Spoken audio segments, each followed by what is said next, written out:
Honda Civic Type R, like no Honda you've ever seen.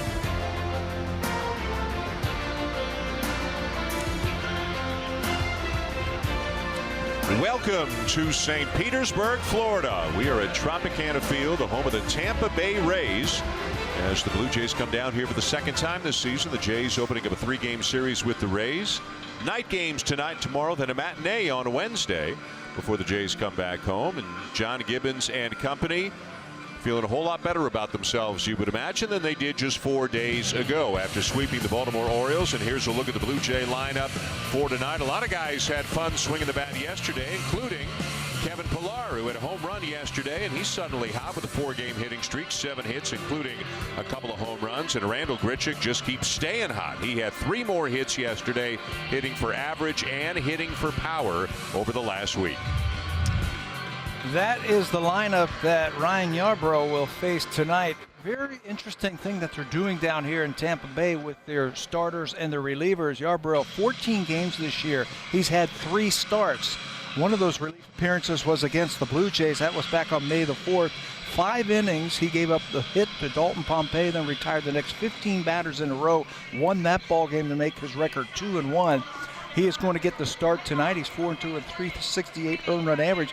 Tampa Bay has used 13 different starting pitchers this season, the most in the major leagues, ahead of the Dodgers and ahead of the Oakland Athletics. Yarbrough gets the start tonight. We didn't find out about that until yesterday. An unusual set of circumstances brought on by a lot of injuries. We'll tell you more about it over the next 3 days. Let's look at the defense now, including one of the Rays' top prospects getting called back up to the big leagues today. Yeah, just today after Daniel Robertson went on the disabled list, Willie Adames will get the start tonight as shortstop. He was up here earlier this season. He's made 3 starts early this season, all versus the Boston Red Sox. He's made 1 error in the big leagues, 8 of them in the minor leagues. He's one of their top prospects, gets the start tonight at short. And away we go here with the Trop with Teoscar Hernandez leading it off for the Blue Jays against the left-hander Ryan Yarbrough. Teoscar hitting .260, 10 homers, now 29 driven in. And that slugging percentage of his just keeps on climbing. He has been an extra base hit machine. That .535 you see there, he's 11th in the American League. He's knocking on the door to be one of the top 10 in slugging percentage in the league for a guy, Tabby, who wasn't on the big league roster at the start of the regular season. Came up, what was that, the end of April? In the middle of April, came up, got his first hit, his first at bat against Andrew Miller, and he hasn't stopped hitting. 0-2 from Yarbrough, and he gets Hernandez to chase, strikes him out on 3 pitches. There will be some swing and miss at times for Teoscar Hernandez, and I think that's because he's still not real familiar with the league. But when he gets his pitch to hit and when he connects, no ballpark can hold it. Yarbrough is going to turn that ball over at time and really cut that fastball inside. A guy who grew up in Lakeland, Florida, grew up a fan of the Rays, had all kinds of paraphernalia from their 2008 World Series, a trip to the World Series. Doesn't sound like that long ago, but for Yarbrough, he was like 14 years old when they went to the World Series, so it was a big deal for him. And now, after a trade from Seattle a couple of years ago, he finds himself pitching for Tampa Bay. Paints the outside corner to Yangervis Solarte to even it up at a ball and a strike. Solarte's at third base tonight with Devin Travis back in the lineup at second base for the Blue Jays. And Joe West says that's a strike over the inside corner, so it's 1-2. Cowboy Joe working the plate tonight, Tabby. What an interesting guy. He's been around for a long time. What is that, over 3,000 games in the major leagues? That ball is hooked, and it is a fair ball inside the left field line, and Solarte is on his way to second with a 1-out double. One of the things that they've been working on with Yangervis Solarte is smoothing out his swing just a little bit. At times he can get a little bit too violent. They want to smooth it out and stop him from hooking balls. Well, this is a good time to hook the ball. That cutter down and in, you got to get the bat head out, and somehow he keeps the ball fair down the left field line. Another extra base hit for Solarte. And the Blue Jays with a runner in scoring position and 1 down. Here in the top of the first for Justin Smoak, hitting .249 home runs on the season. First pitch swinging, and kind of a one-hop humpback liner up the middle, and all kinds of decisions to be made on that play. Solarte got back to second, and Wendell got the out at first. Well, do not fault Yolnever Solarte on that ball right there. It ends up being a ground ball to the second baseman, and you say, well, why didn't he advance? But you called it right, Dan. The humpback liner, he's got to freeze to make sure that this ball gets down, and when it does, he's thinking about moving. If he goes to third base there, he's going to be out. You're already in scoring position. Don't run into an out at third base. So some alert base running there by Solarte. 2 down, and here's Kendrys Morales, who takes outside, ball 1. Kendrys with a couple of hits, including a home run yesterday, and that average that was down in the 100s for so long has now crept over the 200 mark, up to 213 on the season. You know what he's doing? He's using the whole field, and it's not by accident that that batting average has started to go up. Instead of trying to hook everything like we have seen him in the past, and early this year, hooking everything, he's trying to stay in the middle of the field. He's hitting the ball the other way when he needs to. I think you're going to have to think about, if you're batting right-handed and you get that cutter like that from Yarbrough, hit one hard to left field, and then he'll start creeping that ball out over the middle of the plate a little bit more. He's also gone soft away a little bit to these right-handed batters, and trying to go away here. There's a fastball outside, 3 balls and a strike. Yarbrough making his 15th appearance of the season, his 4th start. Again, but who's a starter and who's a reliever? That's kind of a blurry line right now for the Tampa Bay Rays. This ball's hit hard to left field, and it is down for a base hit. Solarte will come in to score. Morales is trying for 2 and will be thrown out at second base. He says he beat the throw, and he'd like the dugout to have a look at it. The Rays are coming off the field. They're supposed to stay on the field until the Blue Jays decide if they'd like to have a look at a replay. Gibby's got 30 seconds for the video room to tell him what they want to do. I don't know if it means anything, but up here it looked like the play at second base, he was going to be out. Good part on Solarte to hustle to make sure he scored. There's the tag right there, and Rays are going to come off the field. Yeah, the Jays decide not to have a look at it, but the run does count, of course, on the base hit by Morales. So going to the bottom of the first, the Blue Jays have a 1-0 lead.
And 35, they've had their ups and they've had their downs this year. Been a very streaky team. Let's take a look at the lineup for the Rays tonight. Matt Duffy, who missed all of last season with an injury, will lead it off tonight for Tampa Bay, and he's been hot and overall getting a very solid .318 on the season, and Wilson Ramos has done some major damage against the Blue Jays last year and earlier this year in a 3-game series down here with the Trop. They get Sam Gaviglio tonight. Sam coming off his best start as a Blue Jay and probably in his career. Set career highs in innings pitched, 7 very good innings, shutout innings against the Yankees. He also threw 104 pitches, the first time this season that he's gone over 100 pitches in a ball game. Nothing real fancy from Gaviglio. Here it is. Work quickly, throw strikes, let your defense work. Matt Duffy, as mentioned, missed all of last year after an Achilles injury that eventually required surgery. Just took a long time to heal. Former San Francisco Giant. 7th in the American League in batting average at .318. And he hits one off the end of the bat. Little squibber that goes foul up the first baseline.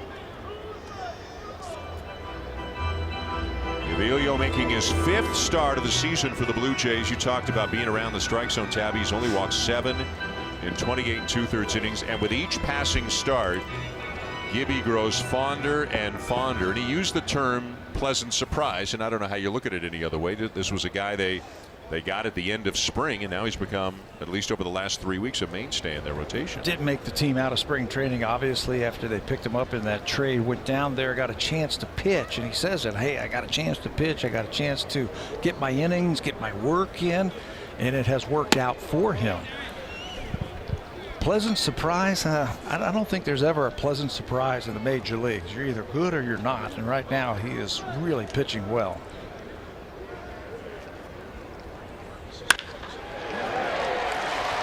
A solid line drive in left center field on a 1-2 pitch, and Duffy's aboard with a leadoff single, giving us a chance to look at the defense behind Gaviglio. With him around the strike zone, the ball is going to be in play. Yeah, you're going to get your share of ground balls also. So Devin Travis, he's back in the lineup. He had a little knee soreness, missed the last couple of days. He hurt it on that near collision in the outfield in that Baltimore series when he planted that foot. He says he's okay, gets a chance to play today, but with Gaviglio, you're going to get a lot of ground balls. Here's Jake Bauers, the number 2 hitter and the young first baseman for the Tampa Bay Rays. Just called up a few days ago when they designated Brad Miller for assignment. And he hits the ball hard into right field on the first pitch, and it's going to get to the wall. Duffy's going to be held at third on a double by Bauers, who went 0 for 8 in his first 2 games, Tabby, and is 4 for 9 since. And one of those hits was his first Major League RBI on a double. Hey, this kid can swing it. We have heard his name for the last couple of years. He's not wasting any time. First pitch fastball from Gaviglio, rips it by Grichuk in right field. The Rays had the potential tying run thrown out at the plate to end yesterday's ball game, so they were very cautious on that one, not to run into another out. You're down 1-0. Second and third, nobody out now. So Gaviglio in an early jam, and here's the always dangerous Wilson Ramos, the catcher, hitting .287 with 7 homers, and he'll look at a strike right down the middle. Gaviglio has not allowed a run or even a hit in the first inning in his prior 4 starts with the Blue Jays. 2 hits on the board already, and if he gets out of this without a run scoring, it'll be a job well done. Infield back, they'll concede a run on a ground ball to stay out of the big inning as the fastball runs inside. Ramos's strength as a hitter is up the middle or the other way. So he is looking for something out over the plate that he could either hit back through center field for a base hit to score that run from third and advance the runner from second to third, or pop a ball to the right side with extra base power. Pretty good numbers with runners in scoring position. 1-1. Swing and a miss with a fastball down around the knees, 1-2. Gaviglio's one of these low heart rate, low blood pressure kind of guys. You don't see the expression changing very much. Gibby and Pete Walker say things like quietly confident, believes in himself. He's got to keep the ball down, change speeds, keep the ball down, keep it out of the middle of the plate also. He's gotten beat by a couple of pitches over the heart of home plate. Outside, 2-2.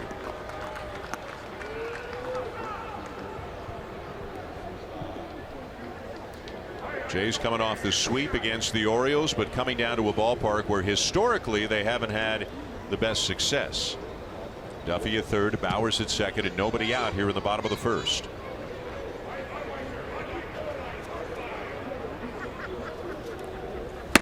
Got him. Good movement away on that slider, and there's out number one. That is a huge out. I think it was all set up by that pitch, that fastball right before the slider. He put fastball away, then comes right back with the slider in the good spots. Hitter sees fastball, he starts to swing, and that thing gets underneath the bat. Big strikeout. So there's out number one. Here's the DH, C.J. Cron, the former Los Angeles Angel, having a big power year. 15 home runs already, which is one shy of his career high. They picked him up in a deal in the offseason. And that hit him. Fastball runs in and hits him. Looks like on the back of that guard that he had on his left elbow, and that's going to load the bases. Yeah, the base open. You had a big hitter coming up. They want to crowd him, see if he's going to be swinging on that first pitch, but it just clips him. You've set up the double play now. So no big deal that you hit him in the elbow.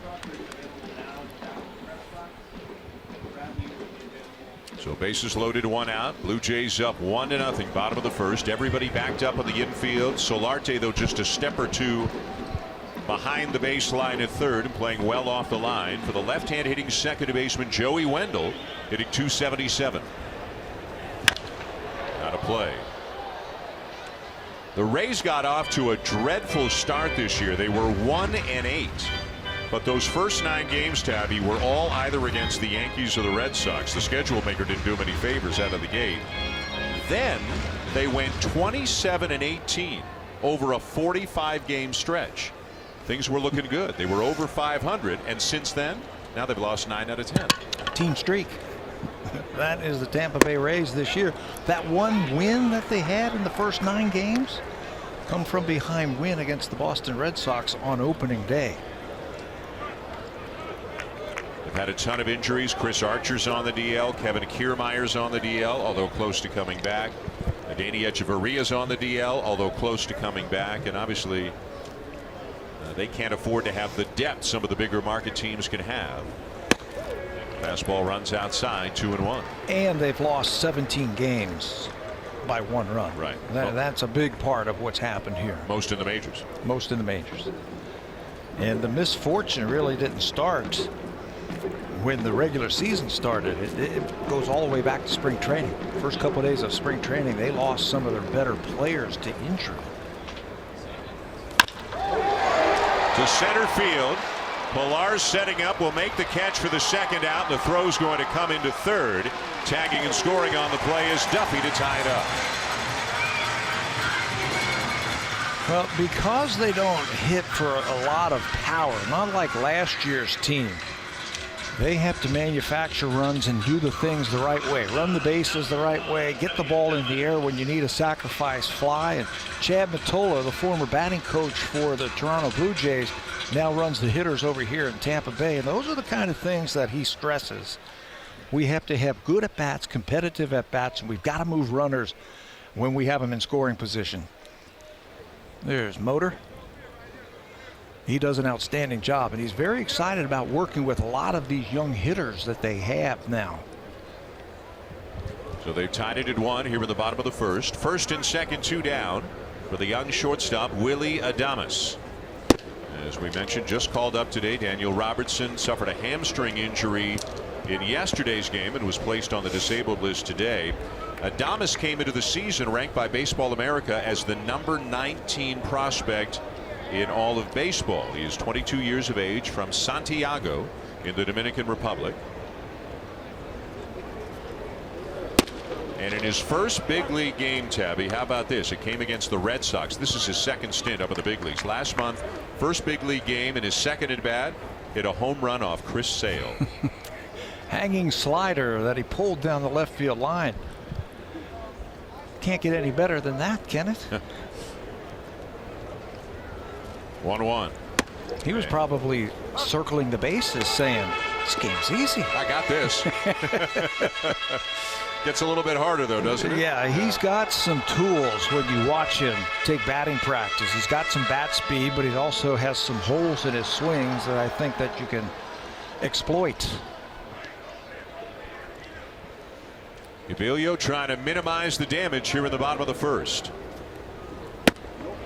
Lays off that slider. And that's a very typical two-strike or 1-2 kind of pitch from Gavilio. That slider down and away to the righty, and he placed it pretty well, but Adames wouldn't chase it. Especially to a young hitter, a hitter that you don't know that much about, or he doesn't know much about you.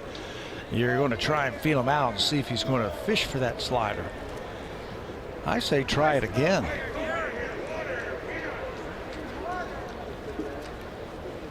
Fastball just outside and a full count.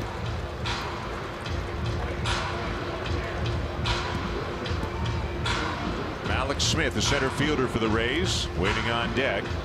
If Adames can get on base, a run into tied and 2 men on with 2 down for the Rays.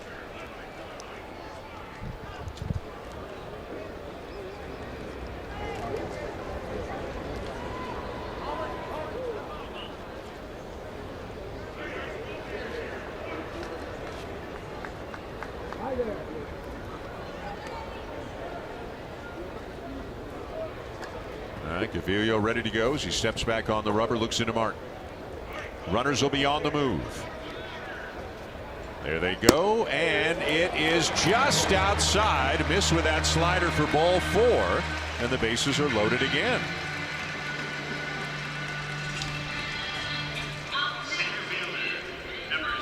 And that'll bring up a guy who can be a pesky out. He's got a lot of speed, and he's done some really good work for the Rays here in this ballpark. Yeah, loves what he sees here at Tropicana Field. How about a 367 batting average? He's just a little slap hitter. He'll get his share of infield hits. He'll get his share of bunt hits.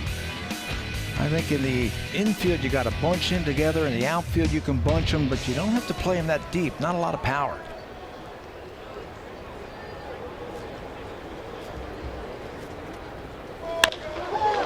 High fly ball to shallow right field. Looks like it took Grichuk a moment to find it up in that roof. He does. And that's all for the Rays. They get a run to tie it, but they leave the bases loaded here in the bottom of the first.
That what this team really needed was a, quote, monster-type game from one of the players to provide the ball club with a big boost and keep them going in the right direction. Well, Curtis Granderson did just that with a career-high 6 RBI performance in yesterday's win. And Granderson said he actually didn't have any idea that it was a career high for him. He thought it should have happened by now, given how long he's played in the majors and not in game number 1849. He said it goes to show you how hard this game really is. Now, Granderson has had multiple 5 RBI games over the years, with the last one coming there on April 22nd, 2016, when he was with the Mets and they beat the Braves. Before that, It was with the Yankees in September of 2012. Granderson told me this late in his career, he does cherish these milestones and benchmarks, Dan. He's not close to 400 homers or 3,000 hits, so every time he's told of these little accomplishments, he called it means that much more to him. That is pretty impressive for a guy his age to put up a day like that, to have one of the best days of his career at the age of 37. Not in the lineup tonight because there's a lefty starting for Tampa Bay. Otherwise, for sure, he'd be in there. Meanwhile, Kevin Pillar tried to push one up the first baseline for a base hit, and it went foul at the last moment. Bowers picked it up just after it went across the foul line.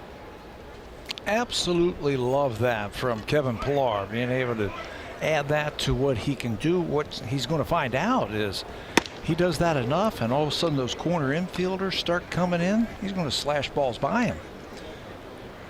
All you have to do when you're pushing a bunt against a left-handed pitcher, get it by him.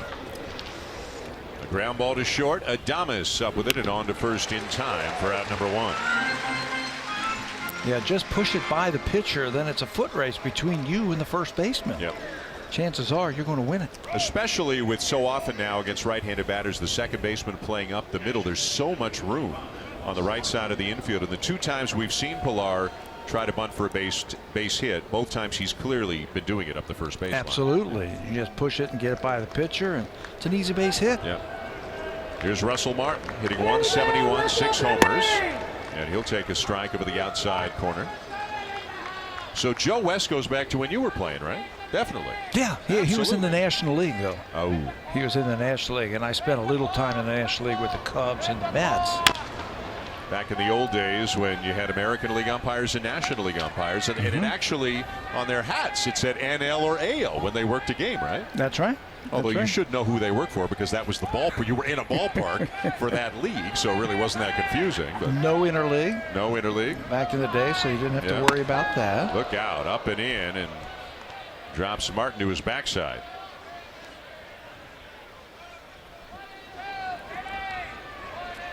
Russell knows what's going on there. 0-2, just trying to push him off the plate a little bit. Yarborough's cutter, his fastball, has got a lot of depth to it. And as hitters, as right-handed hitters like Martin, you're going to have to fight that thing off, or you're going to have to pull it to left field. Yarborough's a rookie, spent last year at AAA, had a very good season in Durham. 13 wins, a 3.43 ERA. He's been used a lot, both as a starter and in relief for the Rays this year. And whether he starts or relieves, he could go 5 or 6 innings. He's actually had a relief appearance of 7 innings this year, another one of 6 1/3. That's in those games where the Rays, because they're so short on starting pitching, use a reliever, or what's being called now an opener instead of a starter, to go out and get 3 or 4 outs, say a righty against tough right-handed batters. And Martin called out on strikes for the second out. They'll bring in a guy, say like a Sergio Romo, against a team like the Angels who have Kinsler, Trout, Upton, Pujols, righty, righty, righty, righty. They'll bring in Romo to face those tough righties at the top of the order. Then they might bring in somebody like Yarbrough in the second inning, reasoning that he won't have to face those tough righties at the top of the order a third time. He can go 2.5 times through a lineup, but he'll face the bottom of the order 3 times instead of the top of the order 3 times. What do you think? It's interesting thinking, and I can see where the thought process is going about, A, you don't want to have to face the lineup 3 times. B, your best hitters are 1 through 4, 1 through 5. So if you can avoid them a couple of times, good. Let's see if you can get the matchups the first inning or so. I understand that. The only downfall I have on it, Dan, is can you do it over 162 games? Right. With a pitching staff. Now, the Rays are doing it out of necessity because of all the injuries that they've had to their starters. It started in spring training. Okay, we've got 4 starters. We've got a lot of off days early in the season. let's go through 4 starters, and if we need that 5th starter, we'll call it a bullpen day, and we'll have 3 pitchers to try and finish that off. Well, it has morphed into more than that because of more injuries to their starters. Jake Faria went on the DL. Chris Archer's gone on the DL, and they are literally piecing it together day by day. We don't know who their starter is for the second game of this series tomorrow night. Tonight's starter, Ryan Yarbrough, doing pretty well as he gets the Blue Jays in order at the top of the second.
J5961 to earn My Blue Jays points just for watching tonight's broadcast. Your entry box can be found on your My Blue Jays homepage, and your code must be entered by 4 a.m. Dan.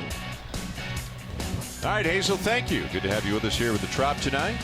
Dan Schulman to Pat Tabler, opening game of 3 between the Jays and the Rays. Tampa Bay taking 2 out of 3 from the Blue Jays in a series earlier this year. The Rays have not been to Toronto, but in fact won't come to Toronto until August. And then we'll have 3 series at Rogers Center from kind of mid-August until the end of the season. First trip in August. Yep. Hard to believe. Within your own division. Here's the veteran Carlos Gomez, who seems to wind up on a new team just about every year at this point of his career. He's only 32 years old. With Texas last year, had some really good years with Milwaukee. And he has played a lot of right field for the Rays. At one point, one of the great defensive outfielders that there was in the game, but he's lost a step or two and not even a center fielder anymore. He was in the Mets organization when he was traded for Johan Santana, went to Minnesota, and they thought he was going to be the next big center fielder for the Minnesota Twins. Pops one up back at first. Smoke has it in foul territory for out number 1. The pitch tracker is brought to you by Coors Light, official beer of Major League Baseball. Sam Gaviglio, who had a long bottom of the first, hit a batter, walked a batter, gave up a run, stranded the bases loaded, had to work hard. It's the first out here in the bottom of the second, and now we'll face a former Blue Jay, Rob Refsnyder, in left field tonight for Tampa Bay. Their left fielder at the start of the season was Denard Span, veteran guy, but the kind of a stunning trade because of the timing of it, Tabby. Denard Span and the Rays closer Alex Colomé going to Seattle in May for a couple of prospects. I think that was a money deal. It was all about money, getting it off the books. Seattle, I think you got to credit Seattle for stepping up and picking up an outfielder, a starting outfielder, and a closer. They were having problems in the 8th inning, Seattle, and Colomé is going to take care of those problems in the 8th inning, pitching in front of Edwin Diaz. But stunning is a good way to describe it. If you have all these problems with your pitching and you've got relievers starting and relievers playing in middle relief for you. The one inning that was a given for this team was the 9th inning, and you traded them away. Strike 3 called. Right on the outside corner, and Gaviglio rings up Refsnyder, 2 down. Yeah, but this is the world, as you well know, this is the world the Rays live in. As soon as guys get expensive, if it's a year in which they don't feel they're going to contend, save some money, get some prospects. And one of the prospects that they got from Seattle is a starting pitcher that they're really high on. They said we might be able to see him by the end of this season for sure next year.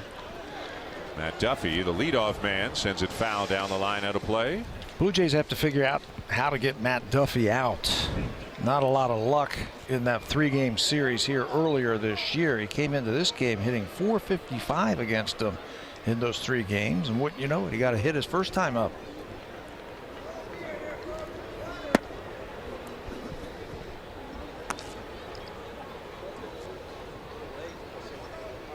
Sam Gaviglio slotting into Marcus Stroman's spot in the rotation, and there was a Marcus Stroman sighting today. He was in the clubhouse. As that ball's lined down to third, and a nice catch off to his left by Yangervis Solarte to end the inning. We'll tell you more about Stroman as time allows. But Solarte feeling pretty good about things down at the hot corner tonight, and the Rays go in order.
And the organization's #1 prospect, Vladimir Guerrero Jr., was invited by the team to swing by Tropicana Field. Vladdy Jr., of course, we know he's on the DL with that left knee injury.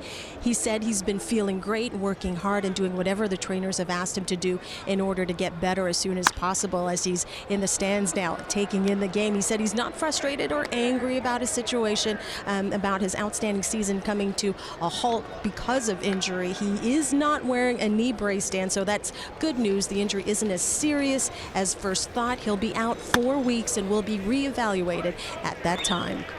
All right, Hazel, thank you. And as interested as he was to watch BP, I think the Blue Jays were even more interested to go over and talk to him. He drew a crowd behind home plate. As leading it off, here's Aledmus Diaz with a fly ball to right center, but there to make the catch is Gomez for the first out. Yeah, as soon as word got out that he was down on the field, it seemed like everybody went rushing over to him to get a glimpse of him, take a picture of him, send it out that he was here. I had a chance to talk to a couple of scouts who were just in New Hampshire watching him.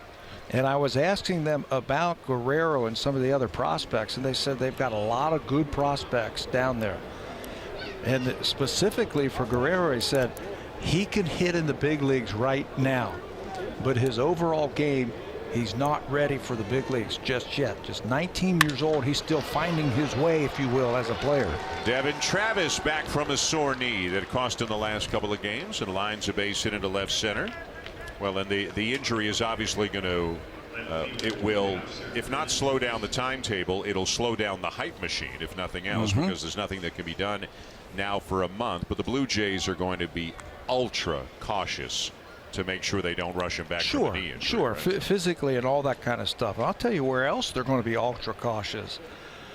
In the past, the Blue Jays, in my mind, I've felt that they have brushed some of their better prospects to the major leagues.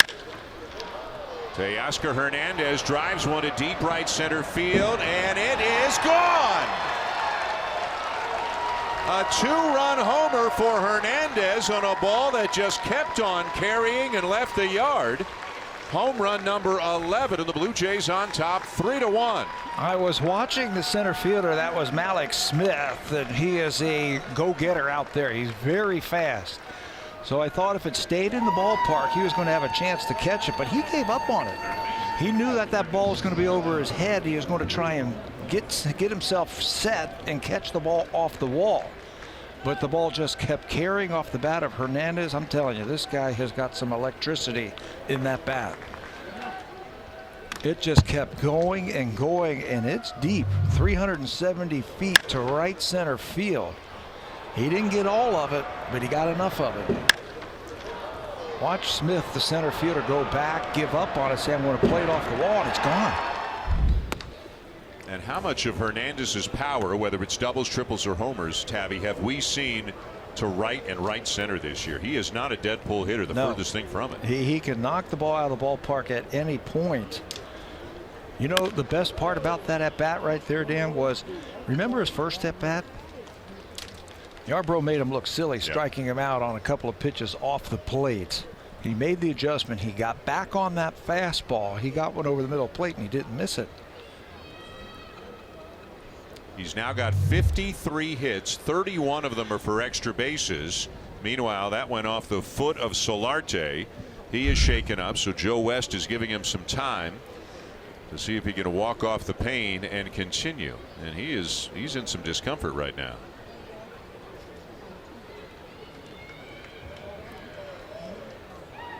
Well, Joe said something that made him laugh, that lightened the mood a little bit, might have eased the pain just a bit. The hazards of that cutter inside. Up the middle, diving stop. Wendell back to his feet. Nice play. He is known as a defensive second baseman. Grew up in the Philadelphia area and was a big fan of Scott Rowland and Chase Utley. Utley played second base for the Phillies for years and years. They put him up the middle in the shift, and look at the range. The ability to go out in the short center field and then accurately from his knees get the runner at first base. We'll talk about adding insult to injury. If you're Solarte, that foot had to be throbbing on the way down the line, but he's got to run hard all the way, and he doesn't even get a base hit after a great play by Wendell. So that's the second out. Here's Justin Smoak, who grounded out his first time up. Smoke mired in a bit of a rut right now. He was not in the lineup yesterday in the big 13-3 win over the Orioles and did not have a hit in the first 3 games of the series.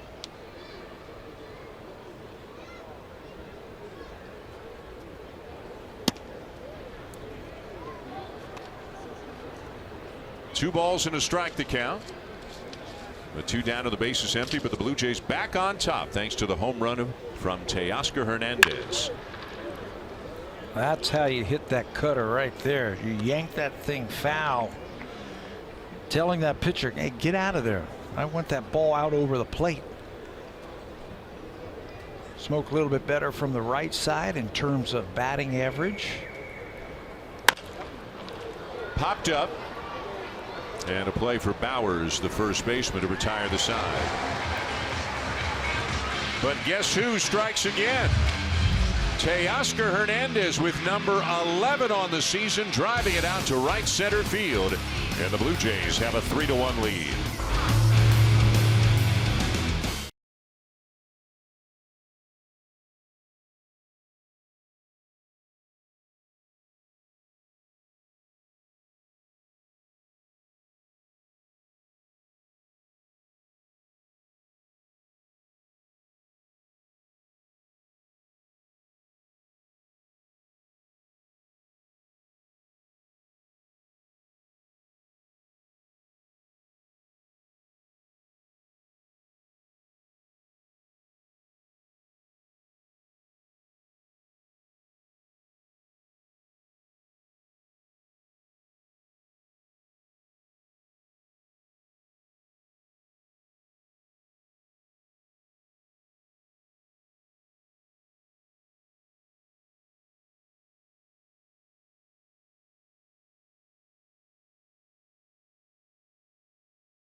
Top 3 picks of this year's NHL draft. It all gets going Friday, June 22nd, live from American Airlines Arena at 7 p.m. Eastern from Dallas. And Dan, the consensus top picks, Swedish defenseman Rasmus Dahlin, likely going number 1, and he's probably going to Buffalo. All right, Hazel, thank you. Well, we just got through the baseball draft. It's such an exciting time for young athletes as they begin their international, their professional careers. Basketball drafts coming up. NBA drafts coming up. Tabby working on his jump shot form as we speak here in the booth. What'd you think? I know you could play ball back in the day. I heard you didn't pass a lot, but I heard you could knock them down. You can't score if you pass the ball. Just like you can't score if you don't shoot. Tabby was a terrific basketball player back in the day. And that's way back in the day. That's all right. Still a big fan. You love watching your hoops. Love it. There's Jake Bowers, the first baseman. He had a double on the first pitch he saw from Sam Gaviglio back in the first. Keep the ball away from him. Change up on him. He was all over that first fastball that he saw from Gaviglio. Yanked it to right field. There's the numbers over the last 3 games that you spoke about. After 0 for 8 the 2 games prior to that. Upstairs, and a full count now on Bowers, who will be followed by Wilson Ramos and then CJ Crone. The Blue Jays a half game ahead of Tampa Bay right now. The Rays had gotten ahead of the Blue Jays for a few days, but that Baltimore sweep has put the Jays back into 3rd place. Tampa Bay's in 4th. Baltimore, of course, is way back, and the Yankees and Red Sox, of course, are way out in front. And John Gibbons, I think he's very encouraged about what they saw from Baltimore, but I think everybody, without saying it in so many words, knows the Orioles are having a terrible time right now. 3-2, and it is just low for ball 4 and a leadoff walk. You know, Dan, I was talking to Sam Gaviglio, and I was asking him about the split finger fastball that he throws, and he said, you know what, I had to change my grip because the ball's different at the major league level than it is at the minor league level. It's a little bit bigger. So when he was in the minor leagues, he would keep his thumb on the side of the baseball. At the big league level, he's going to drop his thumb underneath the ball. It helps him to get his fingers over the ball and helps him to throw that good split change that he has.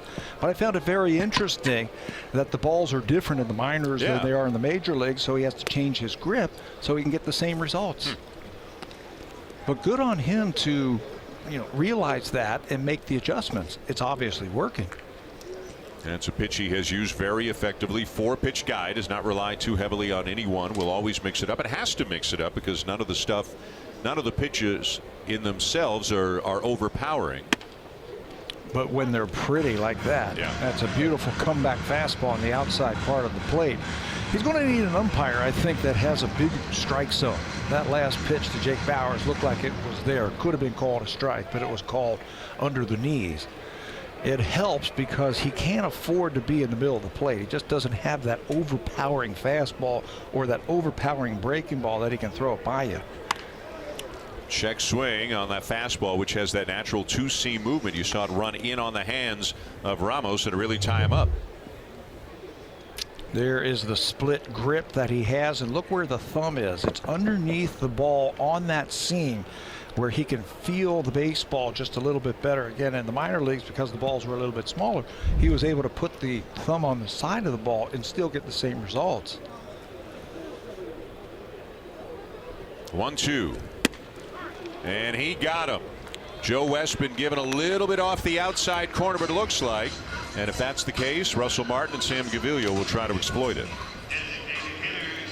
Recognize that. These are the types of pitchers that you would say, I've got this guy. He can't throw the ball by me, but you go back to the dugout frustrated. And right now, Wilson Ramos is 0 for 2 with a couple of strikeouts. You're frustrated because he's making great pitches on you. So with the one down, here's CJ Crone, the DH, who was hit by a pitch his first time up.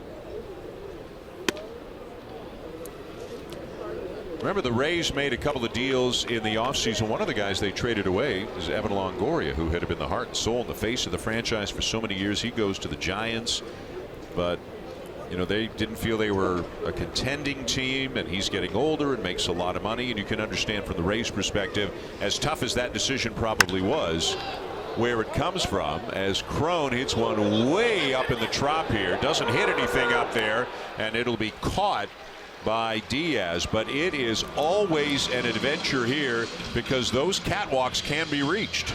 Yeah, the catwalks and the rings up there, you can actually hit some of those rings in fair territory.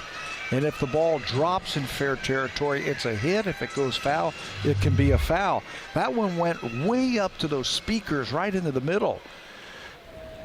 Sam Gaviglio, the pitcher, said, okay, I didn't know if you saw it or not. I was pointing it out to you. Yeah. Not as helpful as he would like it to be in this ballpark. Here's Joey Wendell with 2 down, and still at first is Bowers.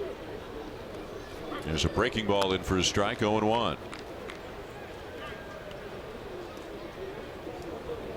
This is a tricky place. It is a unique place. And it's a place there's always so much discussion about, is the ballpark in the right part of town? Should it be in Tampa? Should it be in St. Petersburg? Obviously, it's not a great facility.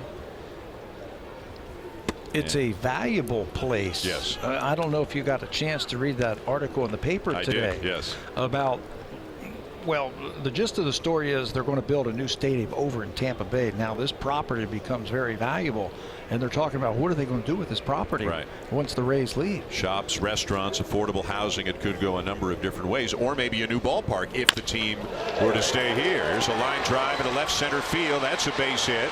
Hernandez will cut it off, get the throw back into second to hold Wendell to a long single. Rays on the corners with 2 down. I'll tell you, Dan, the outfield play by the Blue Jays over the last couple of games, and I'm going to go back to when Randall Grichuk came back and then Hernandez went over to left field, has been much better. Watch this ball head to the gap in left center field, but keep your eye on Kevin Pillar. Watch him. He's going there to back up. He knows Hernandez. That's where communication becomes very important. He knows Hernandez is going to cut it off. Pillar's back there to back it up just in case his left fielder misses it. This group has the potential to be an above average defensive outfield. Yes. All 3 with above average speed, all 3 with strong arms, as Adames is the batter. If Teoscar can iron out some of the things that we've seen at times this year, the raw tools are there. We've seen some really good plays recently. Yeah, and Pillar is the oldest one of that bunch at just 29 years old. And that's what you got to have. Grichuk's just 26. Teoscar's just 26. And I think that'll happen for Hernandez. He'll iron out those problems. There's a base hit into left field to drive home a run for the Rays. Adames brings home Bowers, and it's a 3-2 game. Well, unfortunately, that leadoff walk finds its way around to score the second run of the game for the Rays. Takes a couple of 2-out clutch hits. First by Wendell, now Adames. Looks like he can handle that ball on the inside part of the plate, and he just squeaks it through the left side.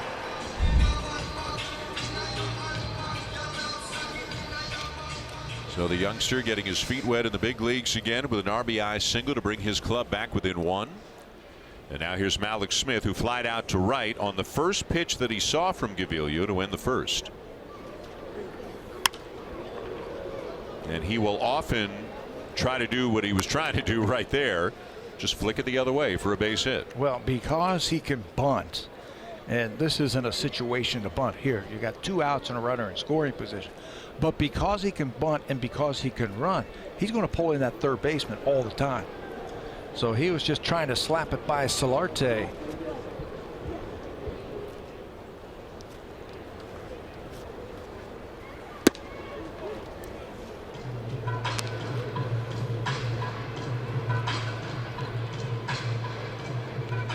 Smith came over in the same deal as tonight's starting pitcher Ryan Yarbrough. Came over to Tampa prior to last season from Seattle. Drew Smyly going the other way. Smiley's been beset by injuries. He would hit a nice number of years down here for the Rays, but again, Tampa Bay trading a guy starting to get a little bit older, starting to make some money for younger players. This is trouble. Travis can't keep it on the infield, and a run's going to score to tie the game. There was never any shot at getting it out on that play. It was just a question of whether Travis could knock it down and prevent Wendell from scoring, but he couldn't. Yeah, no chance because of the speed of Smith are you going to get an out anywhere. But you can try and knock that ball down and keep it on the infield. Travis playing out on the turf. Elects not to dive to try and knock that ball down and keep it in the infield. And once it gets by him, we are all tied again. They are matching the Blue Jays each inning. Yep. Each team got a run in the first. Each team's gotten 2 runs here in the third. And the Rays trying to keep on going. Here's Carlos Gomez. High fly ball to center. Lots of room for Pilar, and he will make the catch to end the inning. But the Rays get a couple and have tied it again. 3-3 at the end of 3.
Pre-game for fun activities and DJ Scratch Bastard spinning in the WestJet flight deck. Then watch your Toronto Blue Jays host the Washington Nationals on Friday, June 15th at 7:07 p.m. Eastern. For tickets, as always, visit BlueJays.com.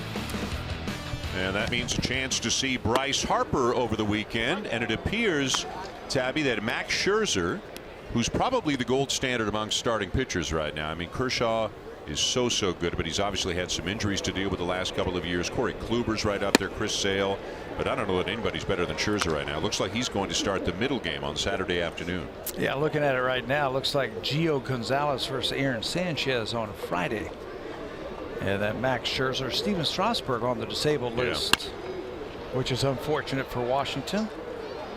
Just got Adam Eaton back. He'd been out the entire season. It seems they always have a lot of injuries, but they've got so much talent that they can usually find a way to get into October. They've just haven't been able to get out of the first round out of that division series, and right now they're in a virtual tie for the lead in the NL East with Atlanta.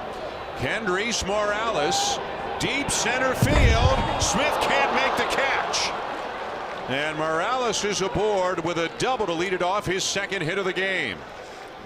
I'm not sure if Alex Smith had a beat on that ball at all. It looked like he went across the field, then saw it, then went back to the wall, mistimed his jump in center field. Can't come up with it. The Blue Jays will take it. This ball is crushed. High cutter from Yarbrough. And you can see he's now going back, mistimed his jump and just missed the ball. They have the gold standard in center field, I think, in baseball. Kevin Kiermaier is on the disabled list. He's going to start a rehab this week. Yeah. Torn ligament in his thumb, and he's going to get going in just a couple of days, so could be back within a week or so. But again, when you're Tampa Bay and you're without Echeverria, Kiermaier, Archer, Evaldi was out for a while. Then you trade Span and Colomé. I mean, there's only so much you would think that they can withstand. But give him credit. I mean, Kevin Cash, you know, he's a grinder, and it may not always be pretty, but as Blue Jay fans know firsthand, it's no fun playing Tampa Bay. They make you work for it. Yeah, they really make it difficult. I don't know if it's the atmosphere. Talent has something to do with that. And they've had some great teams here. It's hard to believe it's been 10 years since they've been in the World Series. Yeah. But they've had competitive teams. Pilar sends one foul down the left field line. And the games are always competitive here. Always. They're always really good games. I'm not surprised it's tied 3-3. Well, it's a good test for the Blue Jays after the sweep of the Orioles. Can they keep it going against a team that historically they've had trouble with in a ballpark where they haven't played all that well over the years? Because the schedule gets challenging very, very soon. It's always challenging as Pilar fouls it off. But after this, as we mentioned, they go home to play Washington. Then Atlanta's in for a couple of games, and then a road trip to take on the Angels and the Astros. I'd have to sit here. You're a little bit better in math than I am. But combine 5 games or games over 500 from those teams, those next 4 teams that they're facing. A lot. Let's go with a lot to start with. Pilar has popped it up. Wendell there to make the catch. 1 down.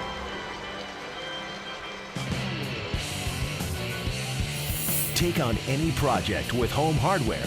Proud partner of the Toronto Blue Jays. Here's how.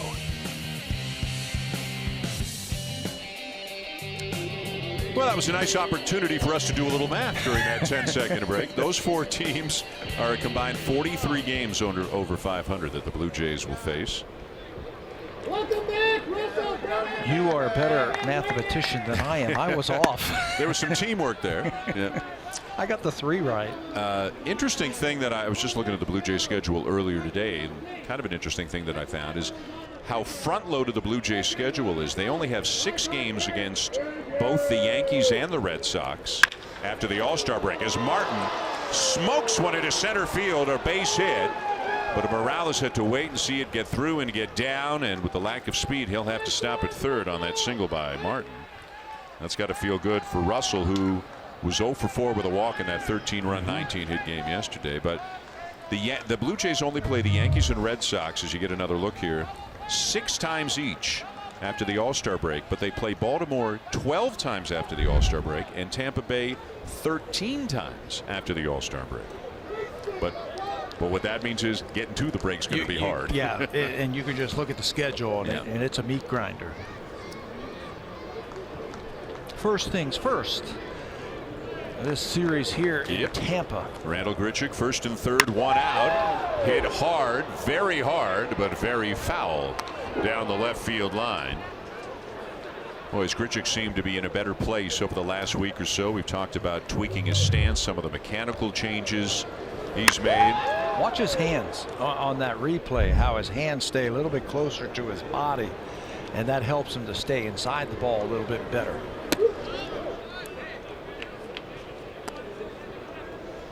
$10 for 23, 6 extra base hits in his last 6 games coming into this one.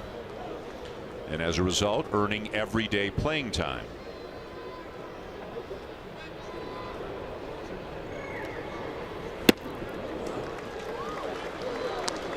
So as a result, we've seen, and you would see it anyways, but Granderson's out against lefties like tonight. But against a righty, somebody's got to sit. Smoke has sat once. Morales has sat once. Pilar has sat once. But it's almost like 6 guys for 5 spots when you include DH first base, because Gibby can move some people around. And that's okay. If you're John Gibbons, now you can choose, you can pick and choose to give guys certain days off. And as a player, you know, hey, I might get a day off here against a tough pitcher, which isn't a bad thing. You can come off the bench and maybe help your team win a ball game that way. There's options that they have now that they've gotten some of their players back. Fights it off into right field. It'll get down for a base hit. Morales in to score. Martin up to second. And the RBI single for Grichuk makes it 4-3 Blue Jays. I think that base hit was a byproduct of a good approach. I asked Brooke Jacoby today, I said, what was the best thing about yesterday's 19-hit effort against the Baltimore Orioles? And he said, the approach at the plate by my hitters. They were able to keep the ball in fair territory. They had good swings. They were staying on that fastball. That's a nasty cutter right in on his hands, and Randall's able to fight it off and dump it into right field. But when you have good approaches at the plate and you're ready to hit, and there were a lot of fastball pitchers in the game yesterday, and I thought the Blue Jay hitters were ready to hit the fastball.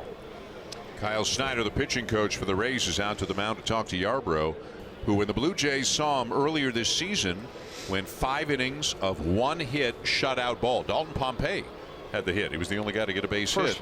First batter he faced. That's right. First batter he faced, and he ended up scoring. And 15 in a row he set down after Dalton got that single, and he ended up winning that game.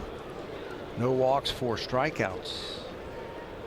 Much different story here tonight. Teoscar Hernandez has homered, and the Blue Jays have 4 runs on 7 hits, lead 4-3. And Aledmus Diaz got a pitch to hit, and he popped it up. Adames, the shortstop, staying with it. Infield fly rule was in effect. 2 down.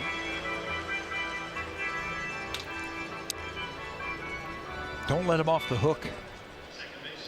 Blue Jays are having some good swings. 3 more hits this afternoon in this inning. And one of the hits tonight belongs to the man at the plate right now, Devin Travis, who came back after missing a couple of games. Tweaked that knee a little bit on that near collision with Kevin Pillar back in Toronto, but back in the lineup tonight.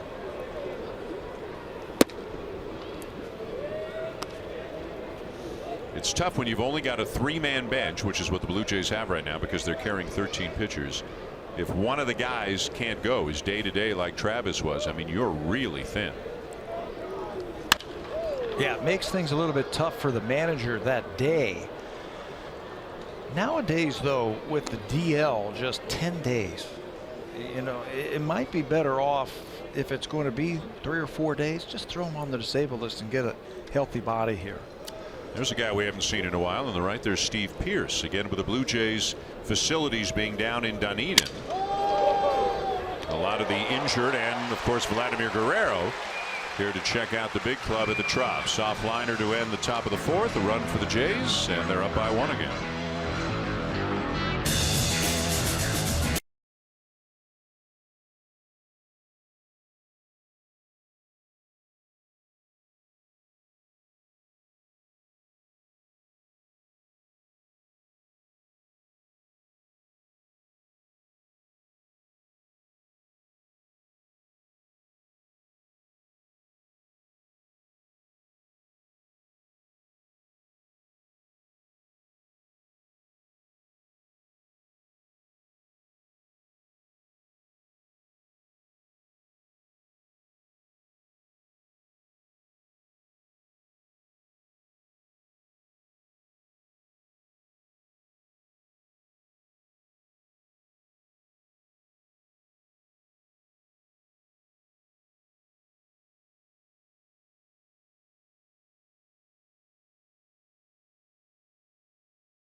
The scenes with personal stories from the game. Check out new episodes of A Swing and a Belt with Dan Shulman every Thursday through the baseball season, available wherever you get your podcasts. And Dan, I know everybody's been enjoying your conversation with Aaron Boone. What is on tap for Thursday? Well, I got a little bit out of my lane this week. We talked about some music. Randall Gritchick's one of the guys that I talked to just about his dad. It's a Father's Day theme. It's Father's Day week. If my sons are watching the game tonight, Father's Day is coming up.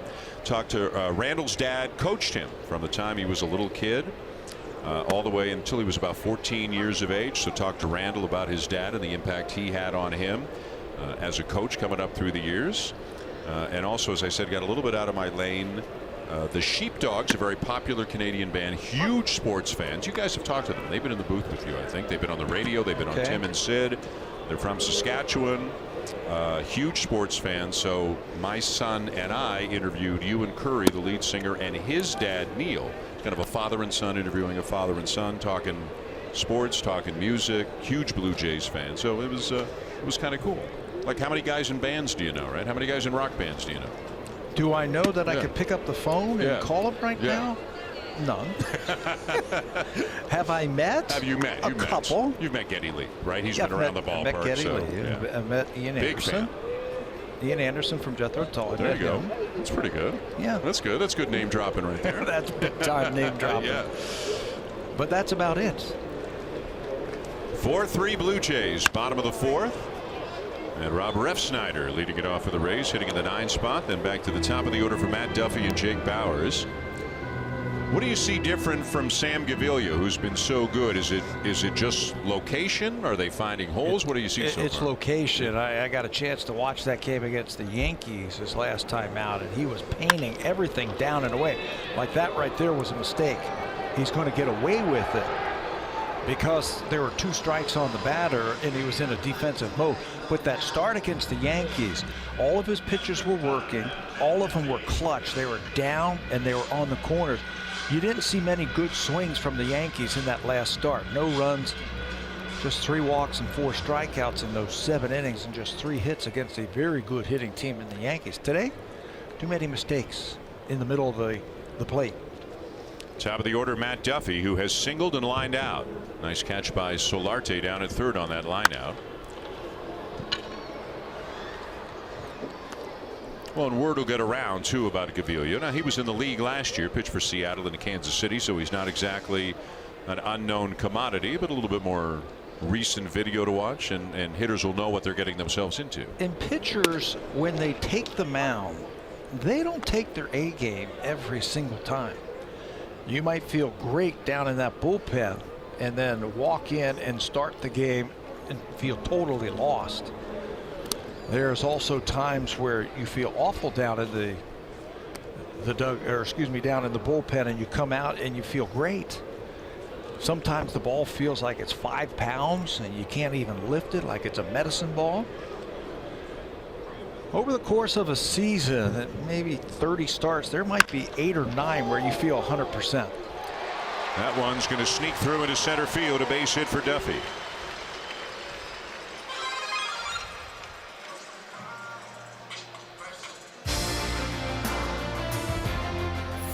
The diverse Civic family, our most powerful lineup yet. Honda, proud fan since 1977 and the official vehicle of the Toronto Blue Jays.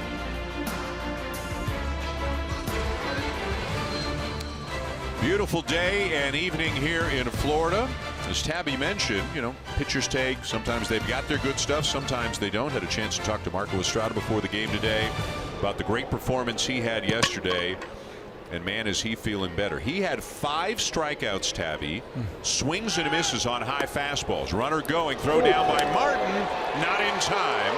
And it bounces out of the glove of Diaz. It'll be a stolen base for Duffy.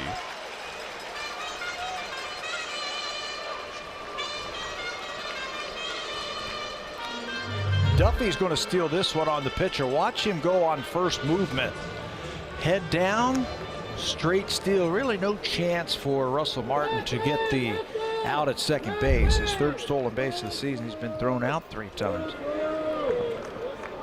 But you were talking about Marco feeling pretty good with his fastball. His fastball, yeah. And the better his fastball is, as you know, the more effective his changeup will be. And to get 5 strike 3 swings and misses on high fastballs is a very high number, and that's what Estrada had. There's a good changeup from Gaviglio, the swing and a miss by Bowers. And you know, Marco mixed in a few more cutters yesterday maybe than he normally does, but he was really happy with his it might be the first start in a long time where he's come out of it very happy with his fastball and very happy with his changeup. With his changeup, 9 strikeouts all told yesterday, 9 of them swinging. Hard hit ball to right field off the bat of Bowers, and this one's not coming back.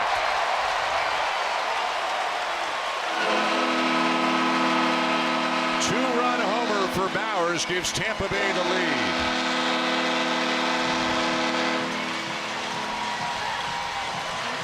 Not bad for a 7th-round draft pick by the Padres back in 2013. He has had a 14 home run season and a 13 home run season in the minor leagues, so he's not known as a big home run hitter.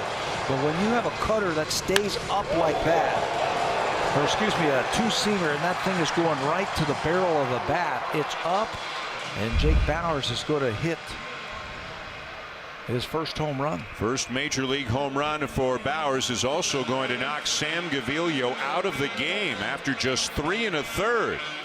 His first rough outing as a starter for the Blue Jays, and that's going to bring Danny Barnes in here early, with the Rays once again answering the Blue Jays offense in the top half of the inning, and this time not only do they tie it, they take the lead with the Bowers homer. 5-4 Rays here in the 4th.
Sam Gaviglio out of the game. Danny Barnes on in relief for the Blue Jays to face Wilson Ramos. This is the spot that John Gibbons likes to bring in Danny Barnes in a tough inning to try and get out of the inning. He last worked in that Baltimore series. There are his numbers: 2-1, 418 earned run average. He's had a couple of save opportunities. He's 0-2 in saves. He's also had 6 holds. Fly ball to left for out number 2. But this is what you're looking for right here. Get me through this inning and maybe one more if he can get through quickly. I'm going to have to figure it out here after the starter can only go 3 1/3 innings tonight. First time really that Gaviglio's been knocked around after 4 terrific starts. Bowers ending his night with a 2-run homer to give the Rays their first lead of the night. Here's Crone, hit by a pitch, and he's popped up. From the Angels' perspective, we talked about the trade from the Angels to the Rays. The Angels went out and got Zach Cozart to play third, meaning they thought Valbuena would play more first, and then they got Shohei Ohtani, who was going to DH a lot, so Albert Pujols would have to play first. They just ran out of spots for C.J. Crone. The news sounding a little more ominous hour by hour, day by day about Ohtani, that elbow might be in serious trouble. I don't think they've confirmed yet, at least publicly, the Tommy John possibility, but it sure sounds like it is a distinct possibility. Crone just needed to find a place to play. He was talking before the game today, and I said, what do you attribute your good start this year? He says, I'm getting some consistent at-bats. The most at-bats I've ever had in my major league career was 400. That one's a little bit off. When he had those 400 at-bats in 2016, he hit 16 home runs. But some consistent at-bats, not where you go 0 for 4, then you sit for a couple of days, and then you might DH one day, then you're off, and then you might go play first base. He knows he's going to be in the lineup every single day. So if he goes 0 for 4, he doesn't have to worry about that and look over his shoulder and say, I got to get a hit here so I can get in the lineup. That's what he had out in Los Angeles with the Angels, not here. Is that a good start to his season? 16 home runs each of the last 3 years, 15 already this year. Swing and a miss, and Barnes will get him to end the bottom of the 4th. But the Rays now have their first lead of the night. It's 5-4 at the end of 4. Time now for a Blue Jays Central update. Here are Jamie Campbell and Joe Siddall from the Samsung broadcast studio.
He did this. Fastball on the inside part of the plate. He pulls his hands in, and that bat stays on that hitting plane a long time. He got power the other way. Drills that ball to right center field for Teoscar. That's home run number 11. He's up to 31 RBIs, and he didn't join the team till the middle of April. All right, I got a question for you. Look into your Pat Tabler crystal ball. At the end of this season, the Blue Jays home run leader will be? Right now, Solarte leads. He's got 12. Teoscar's up to 11 right now. Smoke's got 9. Teoscar Hernandez. I agree with you. Because of his bat speed. Ground ball to short for the first out. And he's getting better series to series when you watch him handle the bat. And you know what's really neat about him is his willingness to learn. You know, there was a time when he was a younger player, he's telling me that he'd be listening to everybody and trying everything. I think he's really starting to understand who he is now as a hitter and as a ball player. I think you can write it down, 25 home runs every year minimum. I mean, if he can hit 250, and we don't know exactly what he's going to be. He's still on the learning curve, but if he can be a 250 hitter, 30 homers, we've seen some triples, obviously doubles. He's got good speed. We think there's upside defensively. It's a pretty good ball player. I think he can hit higher than 250. 250 is average. I think he's an above average major league hitter when it comes to batting average. I think he's way above average when it comes to home run power type of potential. Not a bad pickup from Houston for Francisco Liriano. Somebody did their homework in the Blue Jays front office when they asked for him. 3-0 green light and a hot shot down to third. Duffy recovers and gets Solarte by a half step.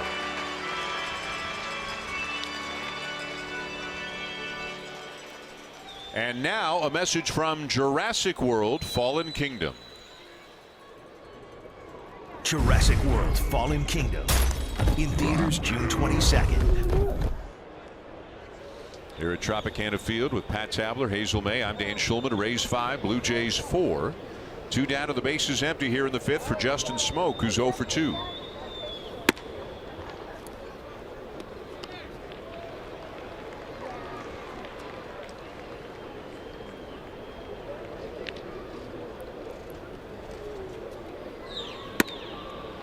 And has worked Yarbrough to a 2-0 count. If Kentrys Morales keeps hitting the way that he's been hitting over the last week or 10 days or so, they're going to keep him behind Justin Smoak. Smokey's going to start getting some more pitches to hit. He has walked a lot as Justin Smoak. I think it's because the hitters who have hit behind him haven't gotten hot yet, and they're pitching around him. Do you think because they're pitching around him, does he get a little impatient and expand his zone, or not really so much this year? Not really. I mean, he is the same type of hitter. Pulls one down to third, and Duffy with another play. The Blue Jays go in order in the top of the 5th. Going bottom 5, Rays 5, Blue Jays 4.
Baseball, and join us in the WestJet flight deck for the Dad's Den on Sunday, June 14th, when the Blue Jays take on the Nationals at 1:07 p.m. Eastern. For tickets, visit BlueJays.com. Dan Marcus Stroman was here in the Blue Jays weight room getting some work in with the big league training staff. If you follow Stroman on Twitter, you already know he's set to pitch Wednesday night in Dunedin. And while nothing official from the team, Dan Stroman said he expects to go 4 innings. All right, Hazel, thank you. Yes, Stroman made a more detailed announcement than the Blue Jays did about what's coming up for him this week. It will be Wednesday. It will be in Dunedin in the Florida State League, and perhaps for 4 innings. He went 3 innings in a simulated game last time out, so 4 innings is the next natural step. Here's another pop-up, and this one will get back into the seats. And if my sources are correct, they are facing the Charlotte team, which is the Tampa Bay Rays A-ball team. Correct.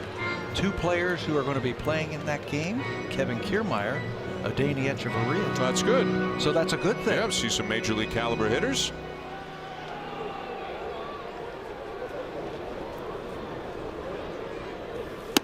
And that means if he's starting for Dunedin, playing behind Stroman, among others, will be Kevin Smith, the young shortstop who went from Lansing to Dunedin, and for the first week as he went up to high A really struggled, but the last 4 games Kevin Smith's 11 for 18 with a couple of homers.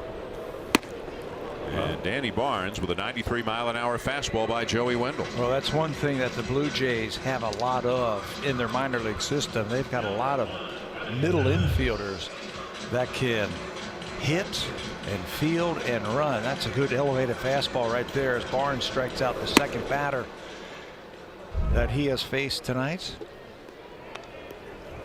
You can never have enough good shortstop second basemen in your minor league system. Here's Willie Adames, the young shortstop for the Rays. He's walked and had an RBI single.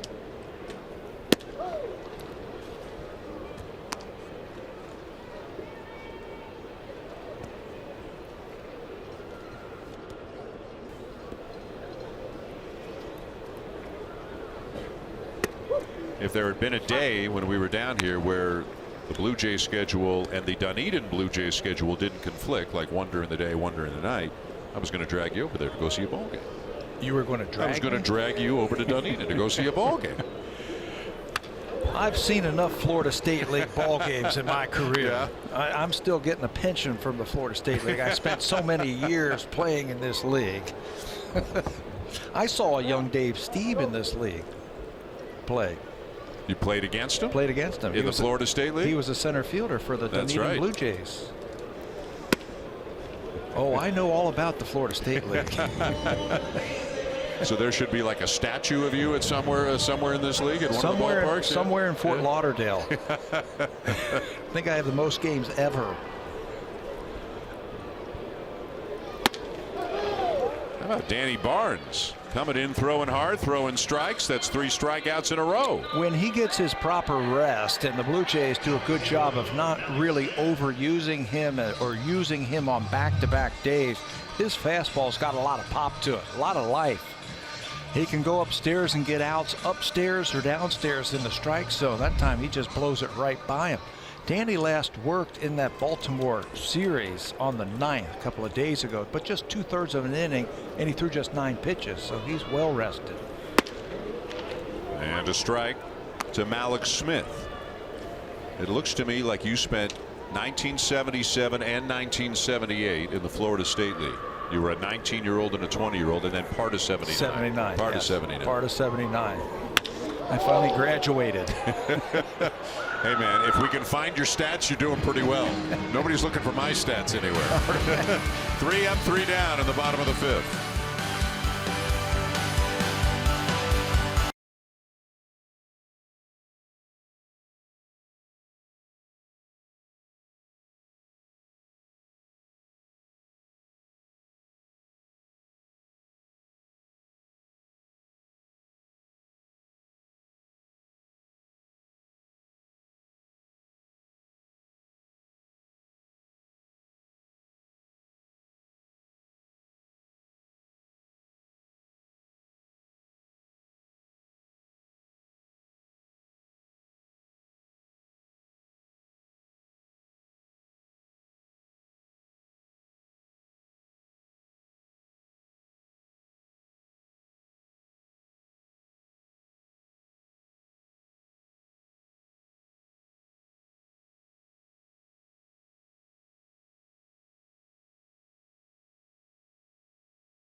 Is presented by authority of Rogers Blue Jays Baseball Partnership. It may not be reproduced or retransmitted in any form, and the accounts and descriptions of this game may not be disseminated without the express written consent of Rogers Blue Jays Baseball Partnership. Back here in St. Petersburg, Florida, the home of the Rays. We go to the top of the 6th inning. Rays 5, Blue Jays 4. Kendrys Morales has had a good night. Had an RBI single in the 1st, and then had a double and scored a run in the 4th. This is where you really want to keep an eye on Ryan Yarbrough right here. His last time out, he came in relief for Johnny Venters. There's John Axford, who is starting to get loose for the Blue Jays. Look like Danny Barnes' night is over. Fly ball to right field. Gomez one down. But in that game, Venters only got 1 out, and Ryan Yarbrough came in. He only gave up 1 hit then through the first 4 2/3 innings. After that, the roof caved in. 4 hits, 4 runs, 27 pitches in just the 6th inning. All told, a career high 10 hits and a career high tying 5 runs out of the bullpen. And it was right around this time of the game, last time out, that he wore down and got a little tired. Kevin Pillar seeing him for the 3rd time. A ground out and a pop-up so far for Pillar.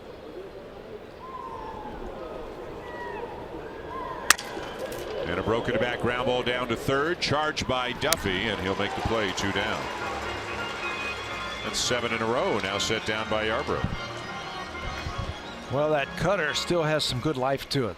And that one got right in on the hands of Pillar and broke his bat.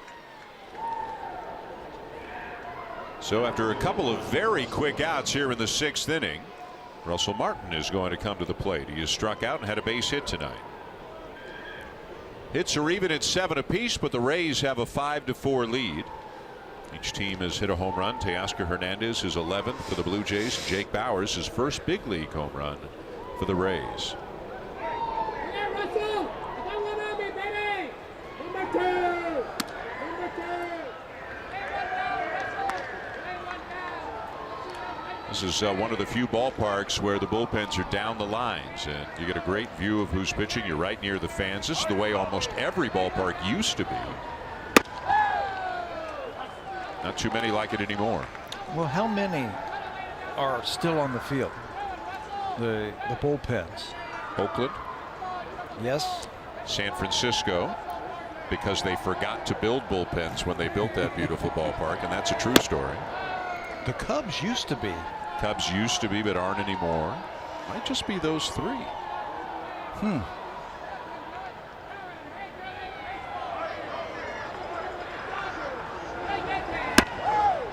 3-1 the count on Martin. You going through the list? I'm going through the list. I gotta think about this here. No.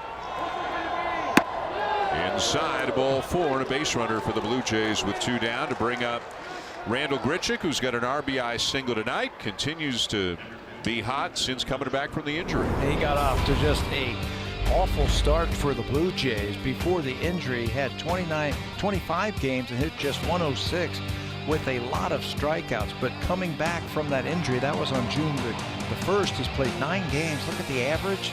He's driving the ball now with a little bit more authority. He's had 6 extra base hits since coming back off the disabled list, and that's a good sign. Get the swing plane a little bit better. Ball's jumping off his bat.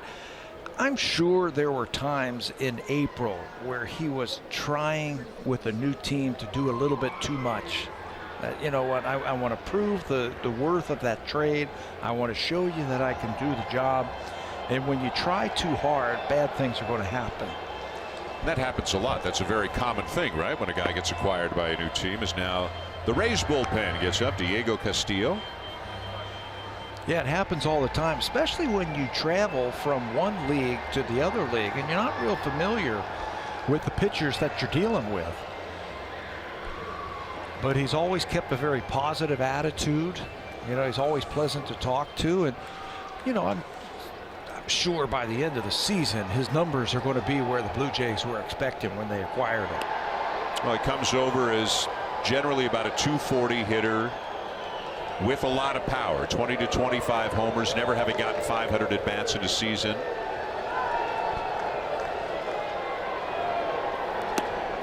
in some ways, as he goes around there, in some ways there are some similarities offensively between him and Teoscar Hernandez at this point. Right-handed batters, power. Both can chase sometimes a little bit more than you like. Both can strike out a little bit more than you like, but both can hit the ball a long way. Yeah, when they're in one of those hot streaks, and it looks like he's in one of those hot streaks now, looking at those numbers there. He got a base hit his last time up and an RBI. You've got to get your share of at-bats in the big leagues, and it's basically 3 full seasons before you know what you have.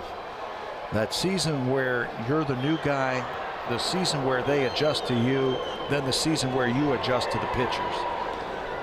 And then you know what you have, basically, that finished product of a hitter. And that's generally 3 seasons, full seasons, or 1,500 at bats. And he's at 1,385 major league at bats. Just 47 games in his first year in the big leagues. This is his 5th year in the big leagues. But again, has never really truly been a full-time player. He has had some hot streaks with St. Louis. Then actually once each of the last 2 years got sent down to the minors for a couple of weeks, worked some things out, came back, did better.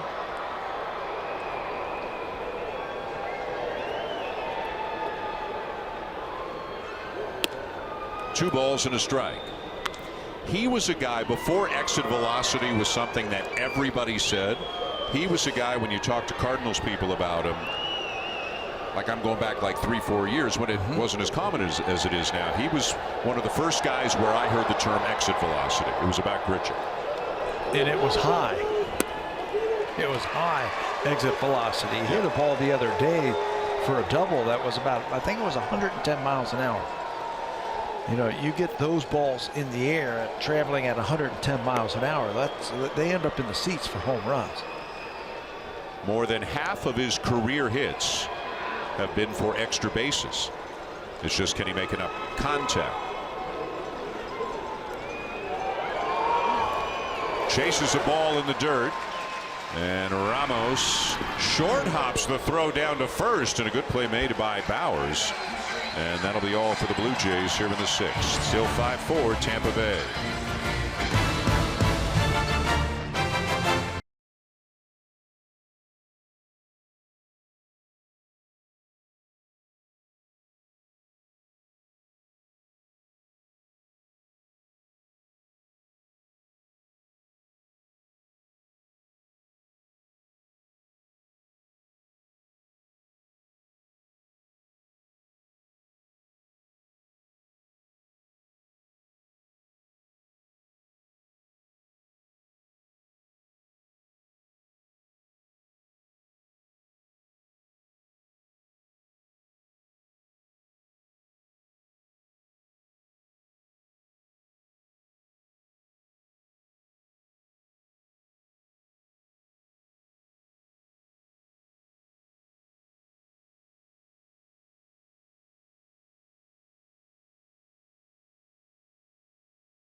And exclusively online. Make sure your favorite Toronto Blue Jays are represented on this year's squad by voting at bluejays.com/vote. Catch all the excitement of the 89th MLB All-Star Game presented by MasterCard on July 17th live from Nationals Ballpark in Washington, D.C. Dan. Thank you, Hazel. New pitcher for the Blue Jays as we go bottom 6 is John Axford. Boy, has Axe ever been putting it together. Last season, he only got into 22 games for the Oakland A's. This year, different story. His 29th game already. He's usually around a 60 to 65 game guy over his career. He's well on his way this year. 352 earned run average, averaging about a strikeout per inning. And I'll tell you what, his two-seam fastball has been outstanding this season. He has run it in on the hands of a lot of these right-handed hitters. Carlos Gomez leads it off for the Rays. Gomez tonight is 0 for 2, hitting in the 8th spot for Tampa Bay. Remember that last appearance for Axford came in Game 3 of the Baltimore series on Saturday, and he went 2 innings, came on in the 9th and had second and third one out, had to get a couple of ground balls to get out of the inning. Aledmus Diaz threw out Adam Jones at the plate. He got out of that and then didn't give up a run in the 10th, and the Blue Jays walked it off in the bottom of the 10th as Gomez is now 0 for 3. Well, he's big and he's strong, and if he can keep that pitch count down, he can give you multiple innings out of the bullpen. He's one of the guys that they have relied on this year to give him multiple innings, which he's embraced. He says he's all for it. Threw more pitches on Saturday than he'd thrown in an appearance all season. Here's Ref Snyder. Down to third, 2 steps to his left, Solarte, and they will get him. Smoke somehow managed to stay on the bag and record the out on what should have been a routine play. Let's see if the Rays want to have a look at it. They got their 30 seconds to decide. They're thinking about it. As a first baseman, you have to anticipate wide throws. Solarte gets under this one just a little bit, but look at the shuffle from Smoke. That is a tough play for a left-handed fielding first baseman because he's got to find the bag and then reach all the way across his body. You can see from that replay, the toe stayed on with the ball in the glove. Heck of a play by Smoke. And the Rays will not ask to have a look at it, so that'll be the second out.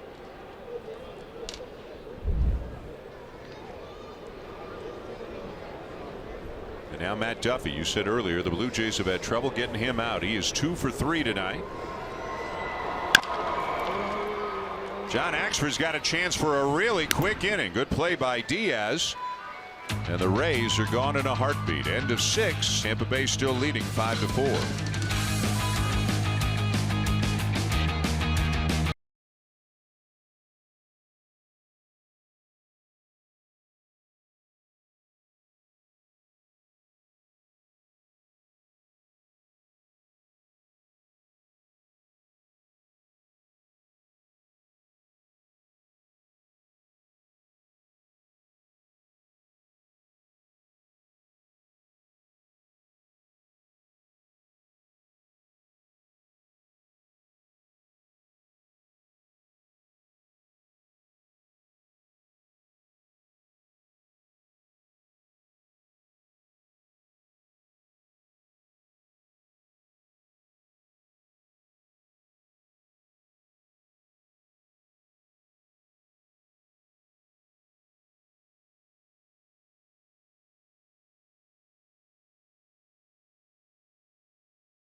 Done. Kevin Cash has gone to the bullpen for right-hander Diego Castillo. Much different type of pitcher than Ryan Yarbrough. Yarbrough was cutter and he moved the ball around. This guy can just light up the radar gun. He has touched 100 miles an hour in the past.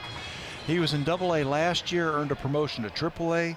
last season. He had 15 saves and 51 appearances. This is just his third big league game, but already he is suited for that bullpen, averaging 13.5 strikeouts per 9 innings. Big fastball, big slider. Big guy. 6'3", 240. Aledmus Diaz. And in and out of the mid of Ramos on the first pitch. It'll be Diaz, Travis, and Hernandez. 8, 9, and 1 in the Blue Jay lineup tonight.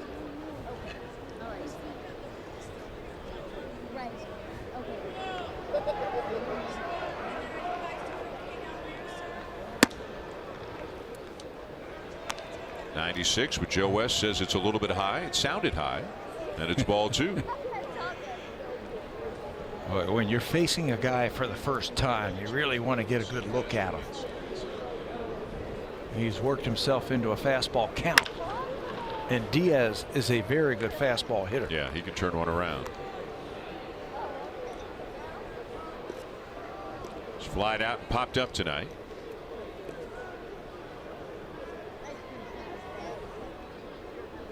The roles extremely undefined in the bullpen for the Rays. As we mentioned, sometimes they use relievers to start. They've had 4 saves since they traded away their closer Alex Colomé, and 4 different relievers have picked up the save. And as of this moment, they have not announced, and they may not even know themselves, who's starting tomorrow night. Ooh, that one's going to hurt. Yeah. Off the outside of his back leg. I think that go off the outside of his right leg. I think he fouled it off his front foot and then maybe twisted his knee. Oh, okay. When he was uncorking and coming out of his swing. Let's see. It's a fastball on the inner half. No, he did hit it off his right, and then his knee buckled. He did hit it off his back leg. You don't see that very often at all. Hard sinker off the back knee, and then watch it buckle as he goes to the ground. But he's going to stay in the game.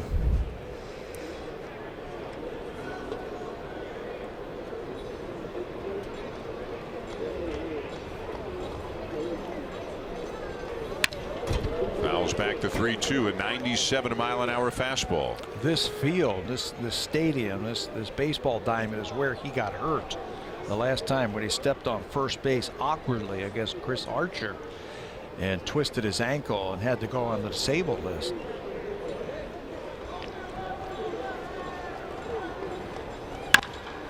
Got a slider, and he pulls it foul. So far we've seen fastball slider from Castillo. Not unusual for a hard-throwing reliever to just have 2 pitches. That's what you're going to have. Yeah. That's what he does have. A way above average fastball and a pretty decent slider. You've seen him turn the fastball over a little bit. That 2-seamer looks pretty nasty.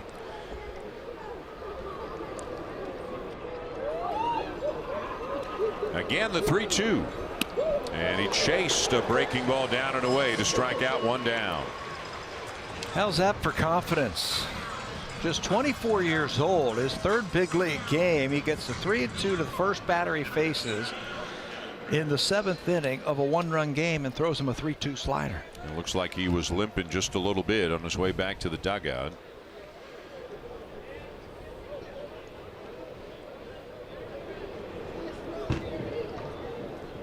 Probably a mix of frustration and pain right now that Diaz is feeling. Devin Travis will try his luck against Castillo. You know, you were mentioning about the bullpen for the Rays, and they're not really sure, you know, who's coming or going, who's starting, who's relieving. Ryan Stanek was supposed to start today's game, but he had to finish yesterday's game for this team. And he could start tomorrow. And he could start tomorrow. And go 3 batters, 4 batters, 5 batters, something like that, before then they go to a long man.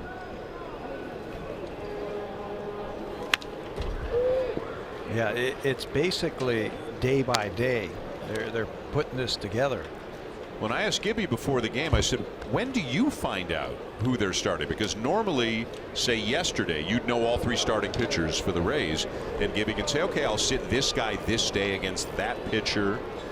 but you don't have that luxury in this situation. But Kevin Cash, who, as you know, he played for the Blue Jays, you know him, he's a terrific guy, and I think Cash, immediately after, say, tonight's game ends, he decides who his starter is, and then he lets the Blue Jays know before they even leave the ballpark. We found out on the bus after the ball game yesterday who was starting for the Rays. It's a good slider there. Back-to-back strikeouts. Drive of the game brought to you by the Honda Checkered Flag event. Check out their all-star lineup. Teoscar Hernandez is making a habit of showing up on our drive of the game. He's going to take this Ryan Yarbrough cutter that stays over the middle of the plate and drive the ball to right field over the 370 sign. They briefly gave the Blue Jays a 3-2 lead. Check out that exit velocity up over 100 miles an hour. Home run number 11, and also tonight's drive of the game. Top of the order, Teoscar Hernandez.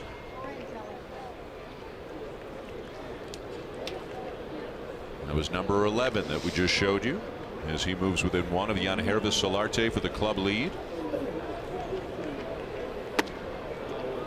Or the fastball, not only is it 95 to 97, it's moving in on the righties, and he doesn't have pinpoint control with it. So you're you got to be on your toes in the batter's box. Just hope for a four-seamer right now. He can guess fastball here.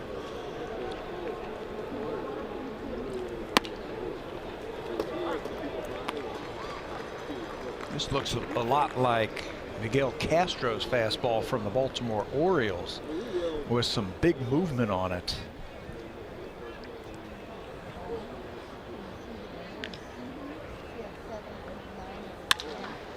Shot into right field, a base hit. Second hit of the night for Hernandez. And the tying run is aboard with 2 down here in the 7th. He doesn't hit a lot of balls to right field, but he can hit balls to right field. He's had a home run and 8 hits. This is his 9th hit to the right side. That's just staying inside the ball and not committing too quickly. What you don't want to do is go around the baseball. That's when you start hooking balls foul. And when you stay inside the ball like that, he stays on the hitting plane a long time. That's just a beautiful swing. So now here's Solarte, 1 for 3, doubled and scored back in the first. Turns around to bat from the left side against the right-hander Castillo.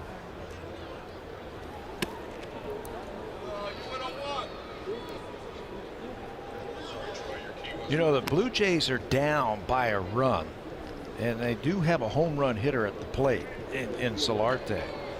But this might not be a bad time to try and steal second base. Wilson Ramos has thrown out 1 of 22 base stealers this year.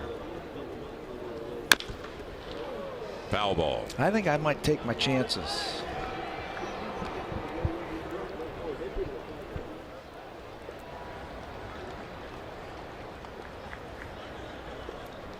Castillo, young guy, big hard throwing righty, big guy too, might not be so adept at holding runners on. And you got to do your homework and get the times, how long it takes him to go from the set position to let go of the ball. If it's in your time range that you want, you can steal on him. You're all over it, Tabby. But they got him on a throw that bounced. Great tag applied by Adames. The Blue Jays thinking the way you were thinking, but Ramos comes up with a good enough throw to get Hernandez. Well, let's see. It's a great play. He picks it and then throws a one-hopper. High tag. And I don't think the Blue Jays are going to take a look at it. Good throw by Ramos. Second time he's got the base runner this season.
Jays outfielder Lloyd Mosby, Montreal Expos pitcher Pedro Martinez, and Canada's top baseball historian Bill Humber takes place on Saturday, June 16th. Now the ceremony begins at 1 p.m. with an inductee autograph session. Following the event, there will be ball games, barbecues, and auctions taking place throughout the day. Information, Dan, can be found at www.baseballhalloffame.ca.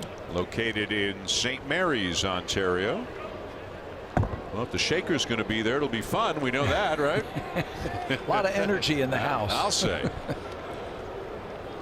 Jake Bauers facing John Axford. Bauers hit his first big league home run back in the 4th. John Axford has done a good job this year of negating left-handed hitters.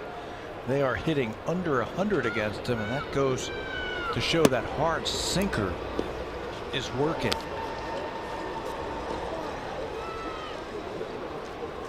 Second inning of work for Axford. Last time out, he threw 2 innings. That was 2 days ago as he runs that fastball inside. 3-1 on Bauers.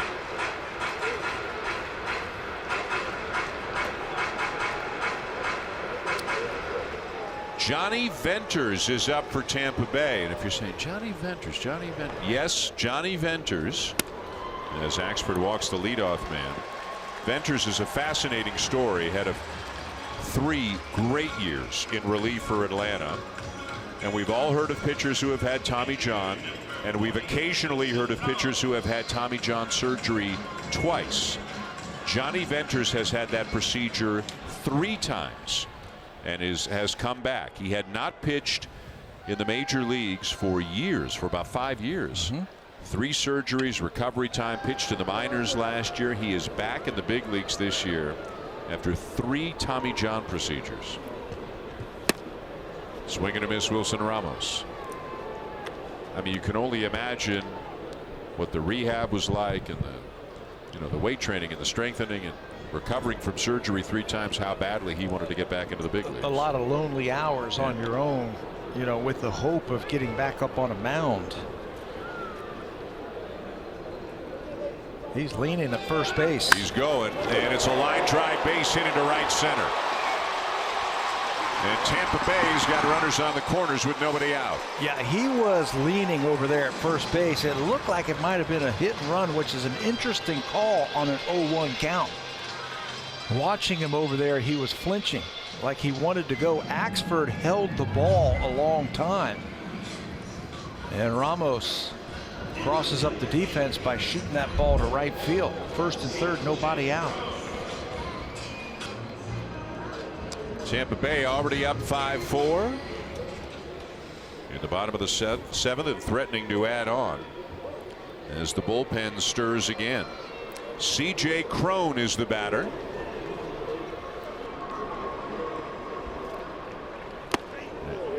And that nicked him, and that's going to load the bases.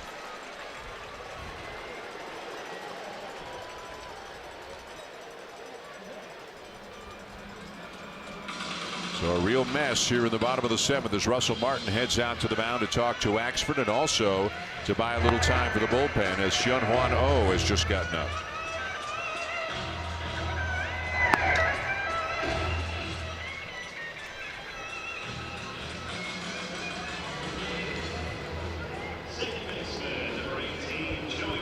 Sam Gavilia went 3 1/3. He gave up 5 runs on 7 hits. Danny Barnes had a great outing. 5 up, 5 down, 3 strikeouts. Axford had a 1-2-3 6th. But he is in a jam here in the bottom of the 7th. Joey Wendell is the batter. He's 1 for 2 and also has a sac fly.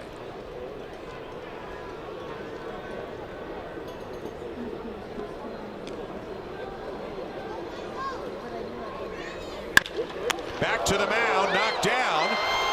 Wide throw by Axford. And 2 runs are going to score on the play. Dan, before that pitch was thrown, I'm like, boy, the Blue Jays could really use a comebacker right here.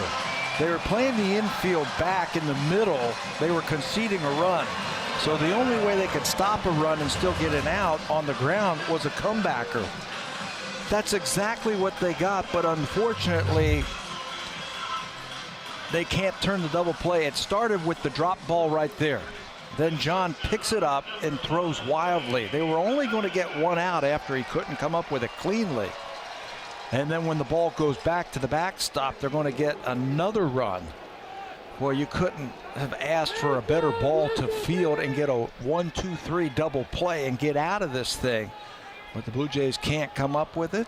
2 big runs come in, and now the infield has to come in. And John Gibbons is trying to get something across to Joe West, and I guess they want to have a look at the. He said challenge the call. I heard him say that. The second runner sliding in, I guess.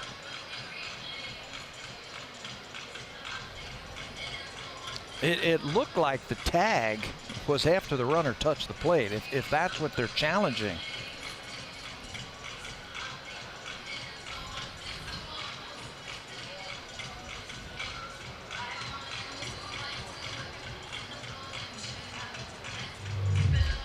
Well, let's take a look at it. Here comes Bowers, who led off the inning with a walk.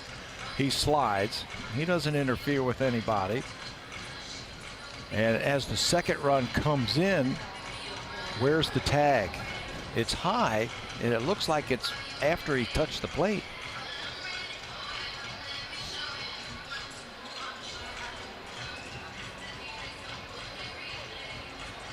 Unless they're saying the left foot was up in the air. You know how sometimes the lead leg's up in the air, and it's the back foot that actually contacts the plate. But it looks like, and it is safe. Joe West confirms it. It looked like he had the foot down. So the call is going to stand. 2 runs will score.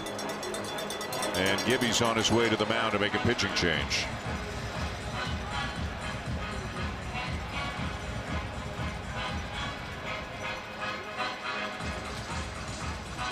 A walk, a base hit, a hit by pitch, and then a throwing error, and Tampa Bay's extended the lead to 7-4. Axford out 0 on his way in at the bottom of the 7th here at the Trop.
Seven to 4 Tampa Bay now. 4th pitcher of the night for the Blue Jays, right-hander Hyun-Hwan Oh.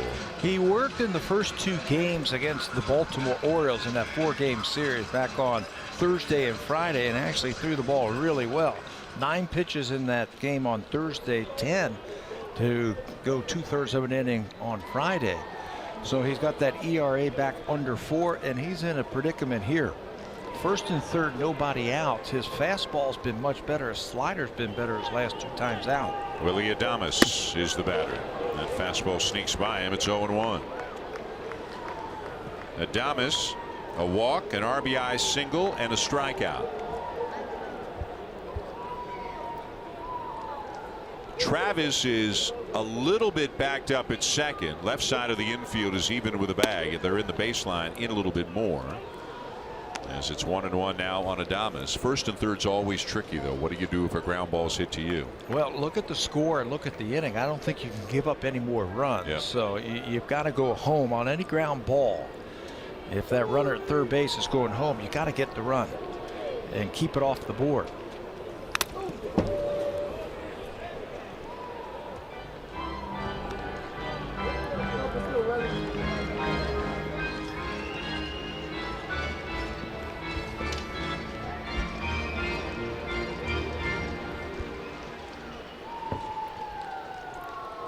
Yeah, the runners, Crone's at third, Wendell's at first, and still nobody out in the inning. 2 runs in. And a fly ball to right center field, pretty well struck. Grichuk will make the catch shy of the track. Tagging from third, coming in to score Crone, back to first Wendell. Sac fly makes it 8-4.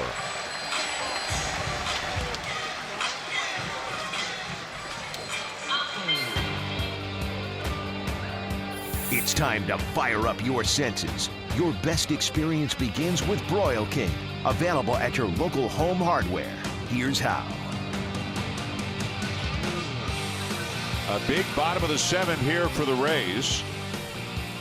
A very costly throwing error committed by John Axford. Contributing to it, and then the sac fly adding on another run.